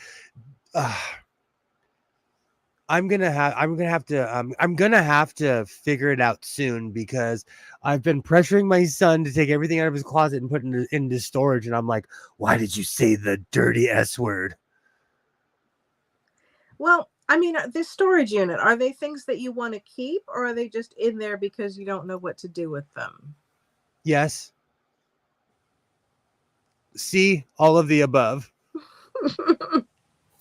So I was just thinking, storage units are expensive. If you could go through and you could sell the things you don't want to keep and organize and pare down, then you would like have money from that, and then you wouldn't be paying out the monthly rental of the unit. I could have bought a car for as much money as I've spent in the past 4 years. I could have bought a car or put a really fat down payment on it. Did you have the 319 or the 306, Joy? Thieves are disgusting, Veronica. They are. It enrages me. I'm serious. If that happens again, let me know. I'll launch a investigation. I'll just scare everyone so much they'll just start telling the truth. And then for people that you've like left in your house, you're supposed to have like an element of a level of trust between you, and it's icky feeling. 319. So sell everything in the unit and buy a brand new vet. I could have, or like an old school one. I could have with the. Rent for a box is like old school rent for your house back in the day. And I know no one wants to hear this, but as every year increases, they're like, hey, we're gonna add $5 a month. We're gonna add $10 a month, and that adds up at the end of the year. You're paying out the no. Except with the crap you keep around, it'll probably be a Chevy. You can get a Corvair. Hey, I want a Nomad. I want something with space. I need something like my truck. I don't know. You know what? I've reached. I'm at this really weird impasse where I don't know what to do. About your storage unit? Yeah, because it's coming to a point where if I don't do something about it now, I'm going to be like a 70-year-old man. Like, why didn't I do anything about this 30 years ago? Because I've noticed that's what happens with certain people. And all you can do is learn from other people's mistakes. I watch Hoarders. I do. Well, you just have to decide what you want to do and then commit to doing it. I'm really good at that, though. I'm really good at that. My follow through is bar none. So okay. So I'm not scared of that. Yeah, you just have to decide what you would like to do. Because it's a decision only you can make. We can all say this, and other people can say that, but like anything, it's putting one foot in front of the other and doing it. That's what I tell. Like people are always like, "Oh, you're so proactive. You do this and this." I initiate it, and then I keep going. Even if I'm like, I'm only 25% into it, and I'm doing it, and I'm like, all right, I'm already here. Let's do it 100% instead of half cheek, So yeah, it's just the motivation of doing it.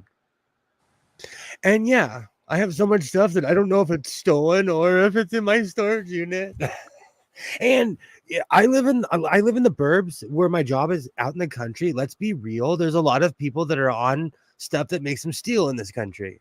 So all you have to do is ask. I'll give it. Don't steal. I'm the same way too. I'm exactly. My parents were like that. They would give you the shirt off their back. You know, they're good people like that. So I had good examples like that.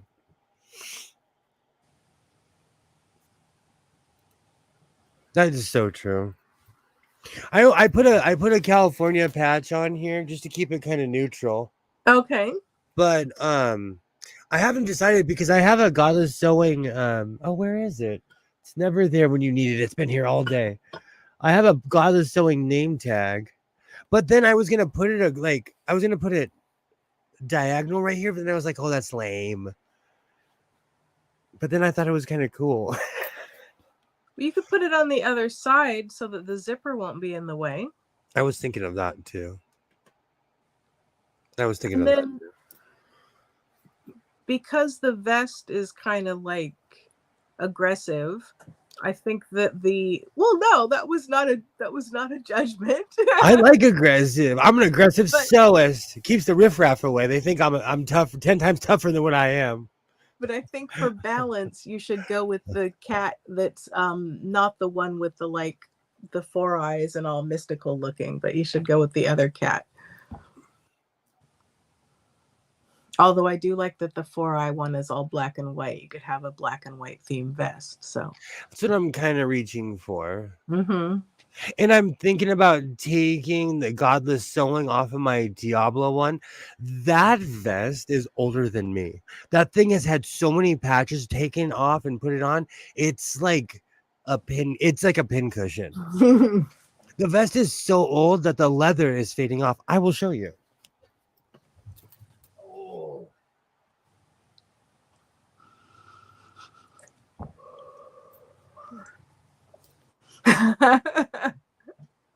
That's not blood. That's not like a reflection. That's literally brown. It's returning to its color. Oh wow. Oh yeah.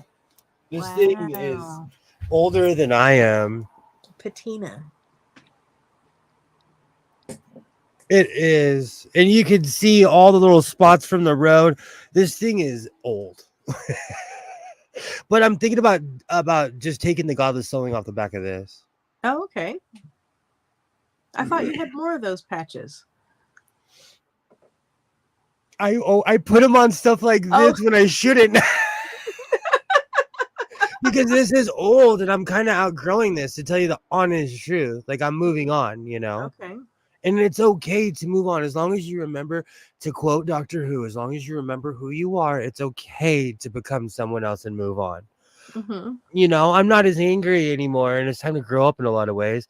So I'm gonna harvest this vest. And this is older. This is older than me. This patch on here is literally a year or two older than I am. Wow.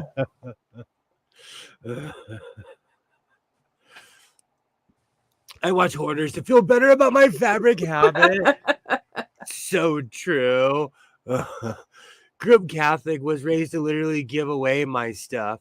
That's Catholics don't talk about that. That is so true. You're taught to like, okay, I'm gonna be a welcome mat. I'm not using my books for chairs or end tables yet, so I'm not a hoarder yet. I am. That is not a legal use for books. Oh, whoops, wrong one. I've shown you that a million times, that the computer that I am talking to you on is being there you go. These are all books down here. Let's see, the practice of social research, chemistry, molecules, matter and change, Riverside Shakespeare, Time Life, the Indians, Horror 101, People of the Bible and How They Lived, an introduction. Okay, enough salt in my wounds. That's not how you treat books. That will disconnect the covers from the spines. Then you've got stuff on them and you can't get to them to read them. Every time I see decorators put books under lamps, I want to throw things at the screen. They do that a lot here. They do that a lot here. They do use books as decoration here. Selling stuff, honestly, is such a pain in the ass nowadays that it's easier to give it away. The cash isn't worth the headaches. So my neighbors have been having I'm whispering like they can hear me. My neighbors have been having a garage sale for the past 2 weeks. Isaiah, the other day, he came to me and he's like, the neighbors are fighting. And I'm like, bro, they're moving. They're going to be fighting a lot. They are. They're moving. So I heard them fighting today. I'm like, oh, yikes. Are they moving together or are they moving to separate places? I think moving together is the plan. Uh-huh. They've been married probably as long as I've been alive, you know. So they have that weird arrangement where they're allowed to bicker at each other. Okay. But yeah. I walked outside today and his house was a different color. I thought I was in a different alternate universe. They just had really efficient painters. Okay. I get patch paralysis, so many to put on and not enough surface area, and then I can't choose. I do the same. That reminds me, there are still 2 missing patches somewhere in this room, and I feel crazy for saying that. I lost 2 huge back pieces in this room somewhere. Oh no. Did you use them to decoupage your Singer Sphinx sewing machine case? They're probably all hanging out with my socks in that weird realm. They're having a party. They're having a party over there in that weird freaking nebula. Oh my gosh. I'm gonna open up my dryer and there's just gonna be a bunch of socks in there, like, oh, we're lucky we didn't start a fire, you know. Ugh. I don't even know where they would be. It's one of those things where if I stop looking for them, I'll find them, you know. But it's been a couple months. You'll come across them when you do your big organization extravaganza. I put stuff up recently and got hit with so much scam stuff. It was ridiculous. So in my town, they have drop-offs at the police station. I walk up like this because I know no one's gonna do anything to me in front of the sheriff's station. I don't care what people do with their books, and honestly, 90% of mine are used, and the ones that have been beat up and looked better than the mint ones. There is some character to old books. I'm gonna go to the sewing room real quick. All right. And I just want to let you know, I see you, and if you use books as tables, that's okay. That's okay. Because here in the House of Sewing, we appreciate everybody. We have differing opinions here. In one screen, we have go ahead, use books as tables. In another, we have that's not how you treat books. You'll ruin them. So I placed an order with Amazon Prime and I got some sewing stuff. You want to see? I'll grab it. It's just beside me on the table. I got a couple different interesting rulers and things. I have this one from Stitch Buzz that looked interesting. And it's for checking the amount of stretch in a fabric. And what you do is you cut a 5-inch piece, like so. Oh my word, a 5-inch piece here, and then or you can mark it with pins, and then you stretch it, and you can see how much stretch there is to your fabric. So that looked interesting to me. Pam, you have to ask. It's always yes. I understand. And then I got this, and you know those little teeny tiny little like shapes. They look like Tetris shapes on steroids that have your little like seam allowances and things, and they're always too small to really be functional. This is kind of like that, but bigger. It has a backing on it, but you would take that off so it's clear. And then you can mark like different seam allowances and all kinds of little things. It's got dots on this side for um, marking like different distances and things. And then you could run that along the edge of your whatever and measure out a distance. So that seemed like it would be helpful. What does Kilroy say? Oh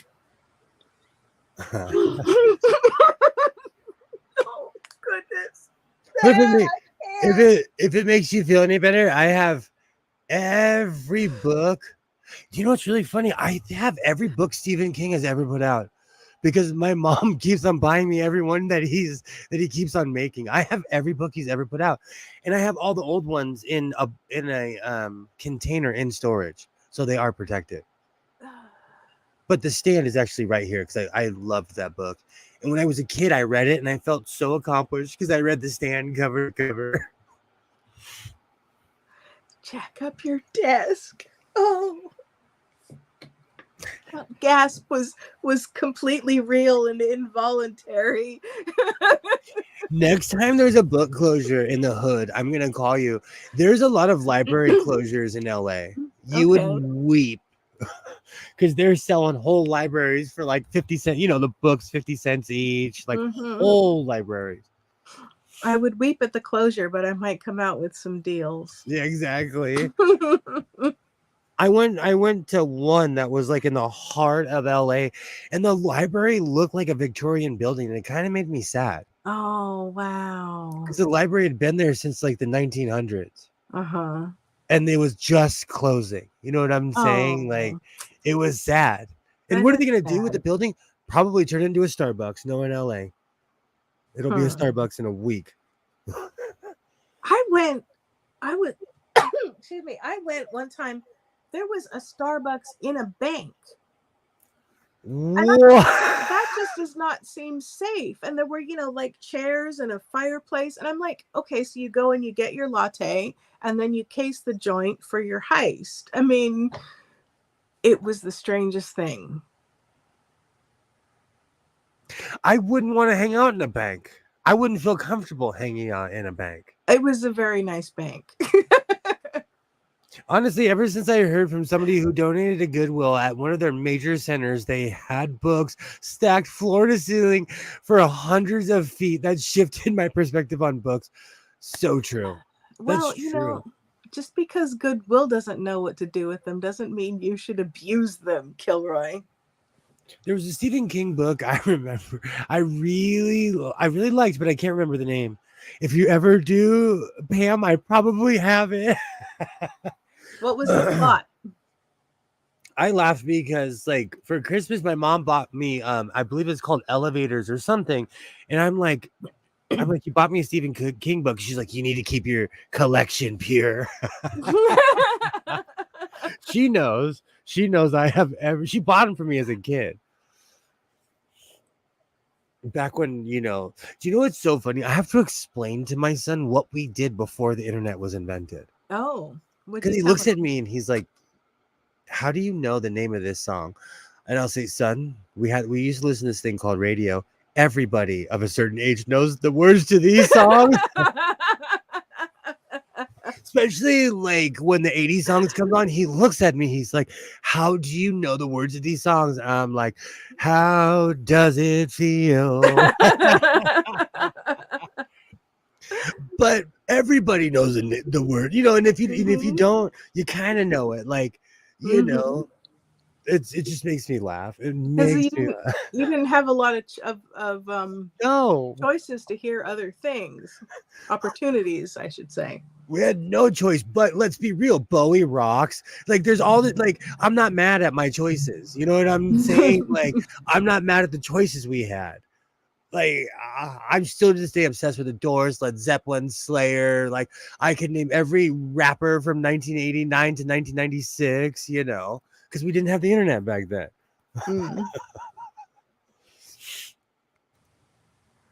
Man, it's been over 25 years since I read the book.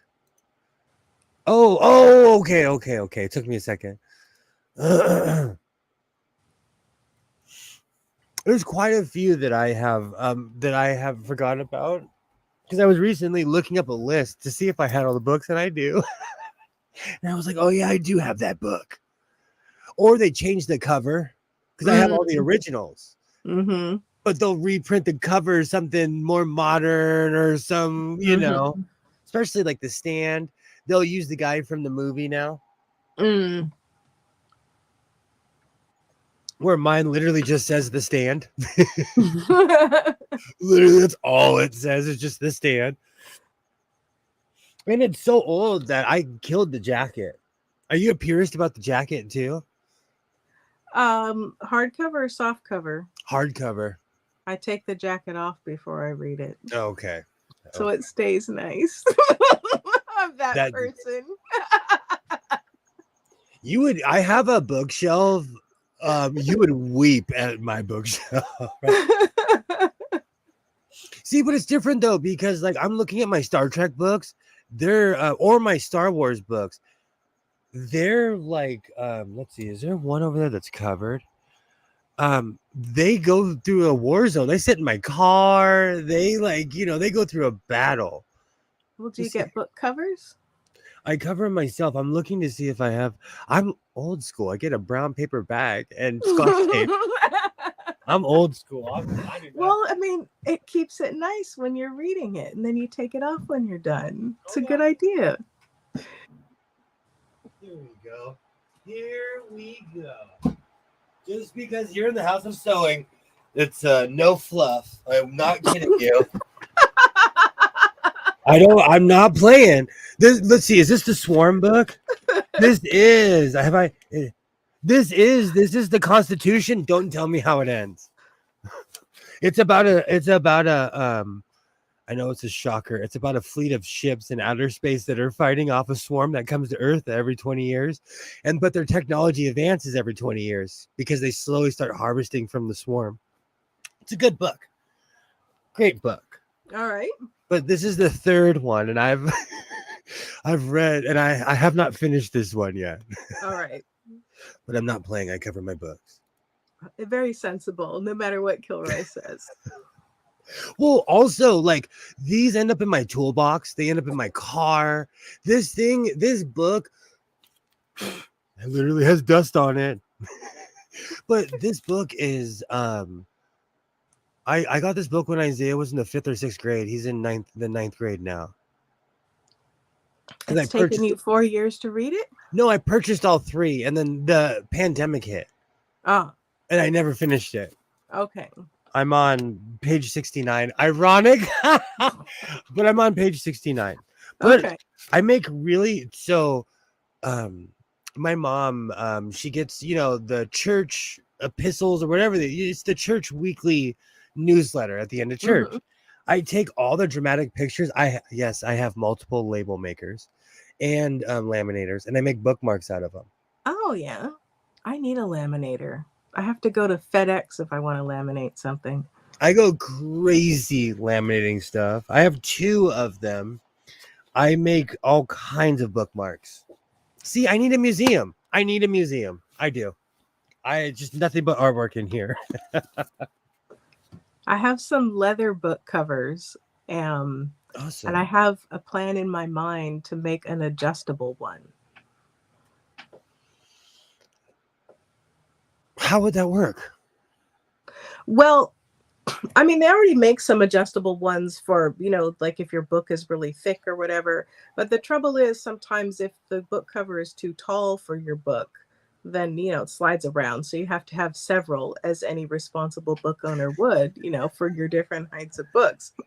But what I was thinking is that I would make one that was like maybe shaped like a tree. So that the tree part, like the branches and stuff, you could adjust it so that the branches and things would like pull down, and so you could adjust the height of it, and then of course the inside cover would wrap around. But that like when it wraps in the inside, it would maybe like loop through some D-rings or something on the outside. I have a couple different ideas for, and then I had one where you could Sorry, go ahead.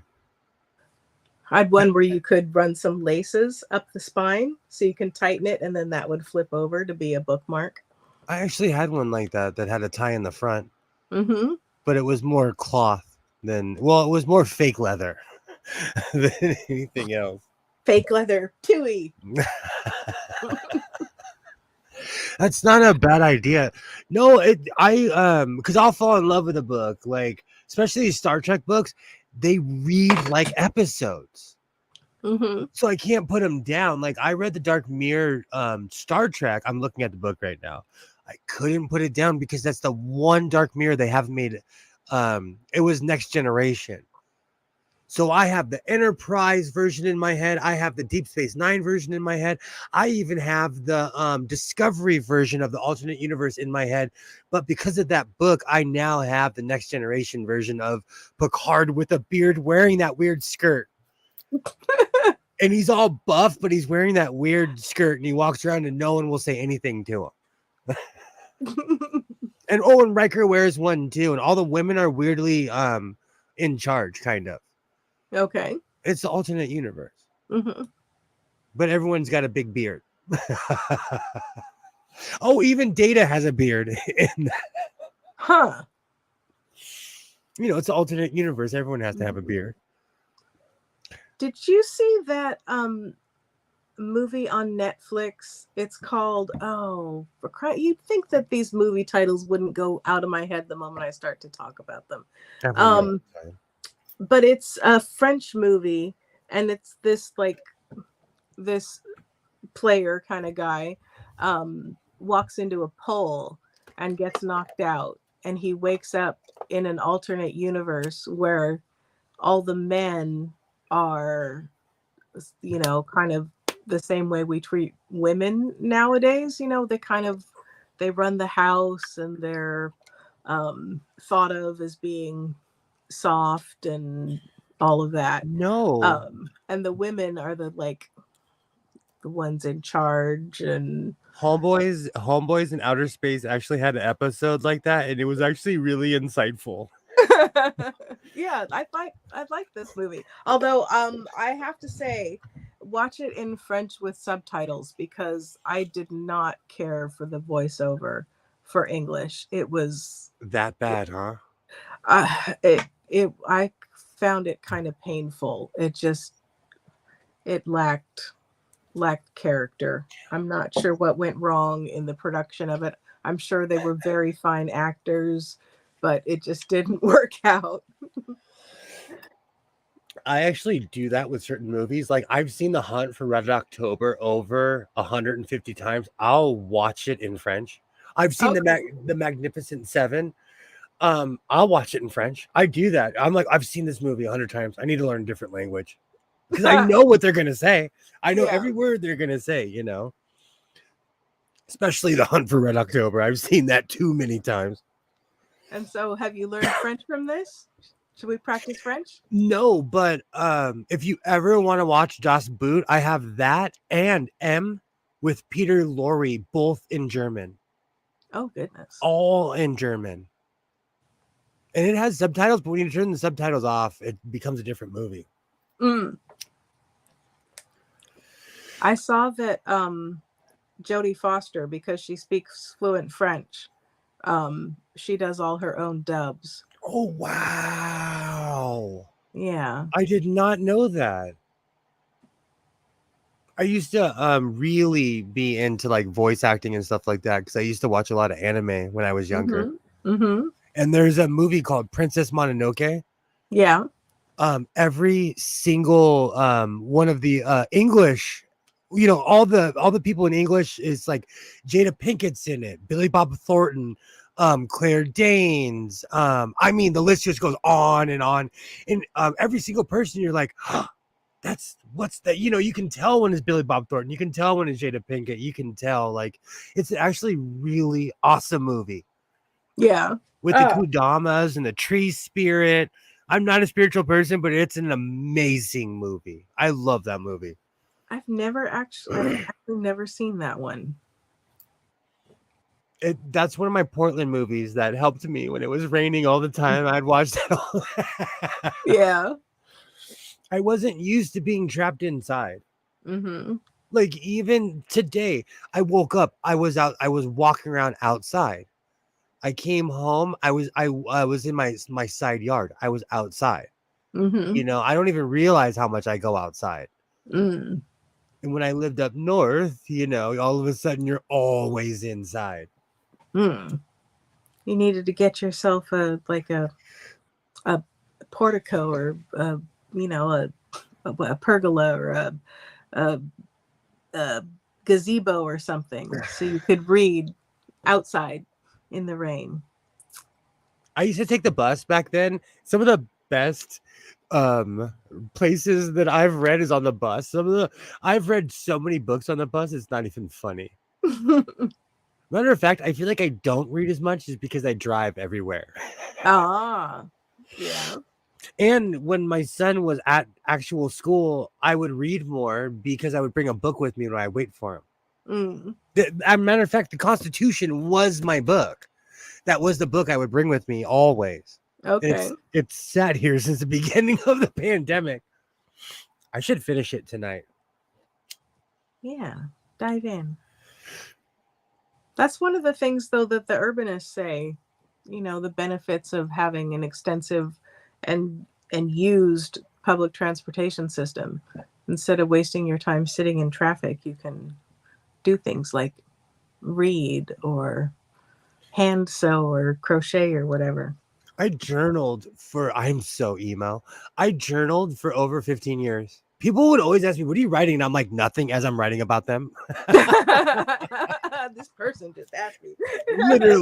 literally some shrub just asked me a dumb question. I'm introspective. So I miss that. Part of me misses that, I've been listening to that Dracula podcast, and it's interesting because a lot of it, like when Jonathan Harker is over at Dracula's castle, before he realizes what's going on, he keeps a journal and he does it in shorthand. And then Mina also does shorthand because she's wanting to help her husband with his business, or her husband to be at the time. And so I didn't realize that a lot of the stuff was kept in shorthand. If you did shorthand, you could write quickly, quote people verbatim, and they'd never know. Although then you'd get that one person and they'd be like, excuse me, sir, I saw what you called me. I know shorthand. Yeah, exactly. Why do you hate me? Rude. What'd I do to you? In the most passive aggressive way. All right. Well, I've been going for almost 4 hours now. Ooh.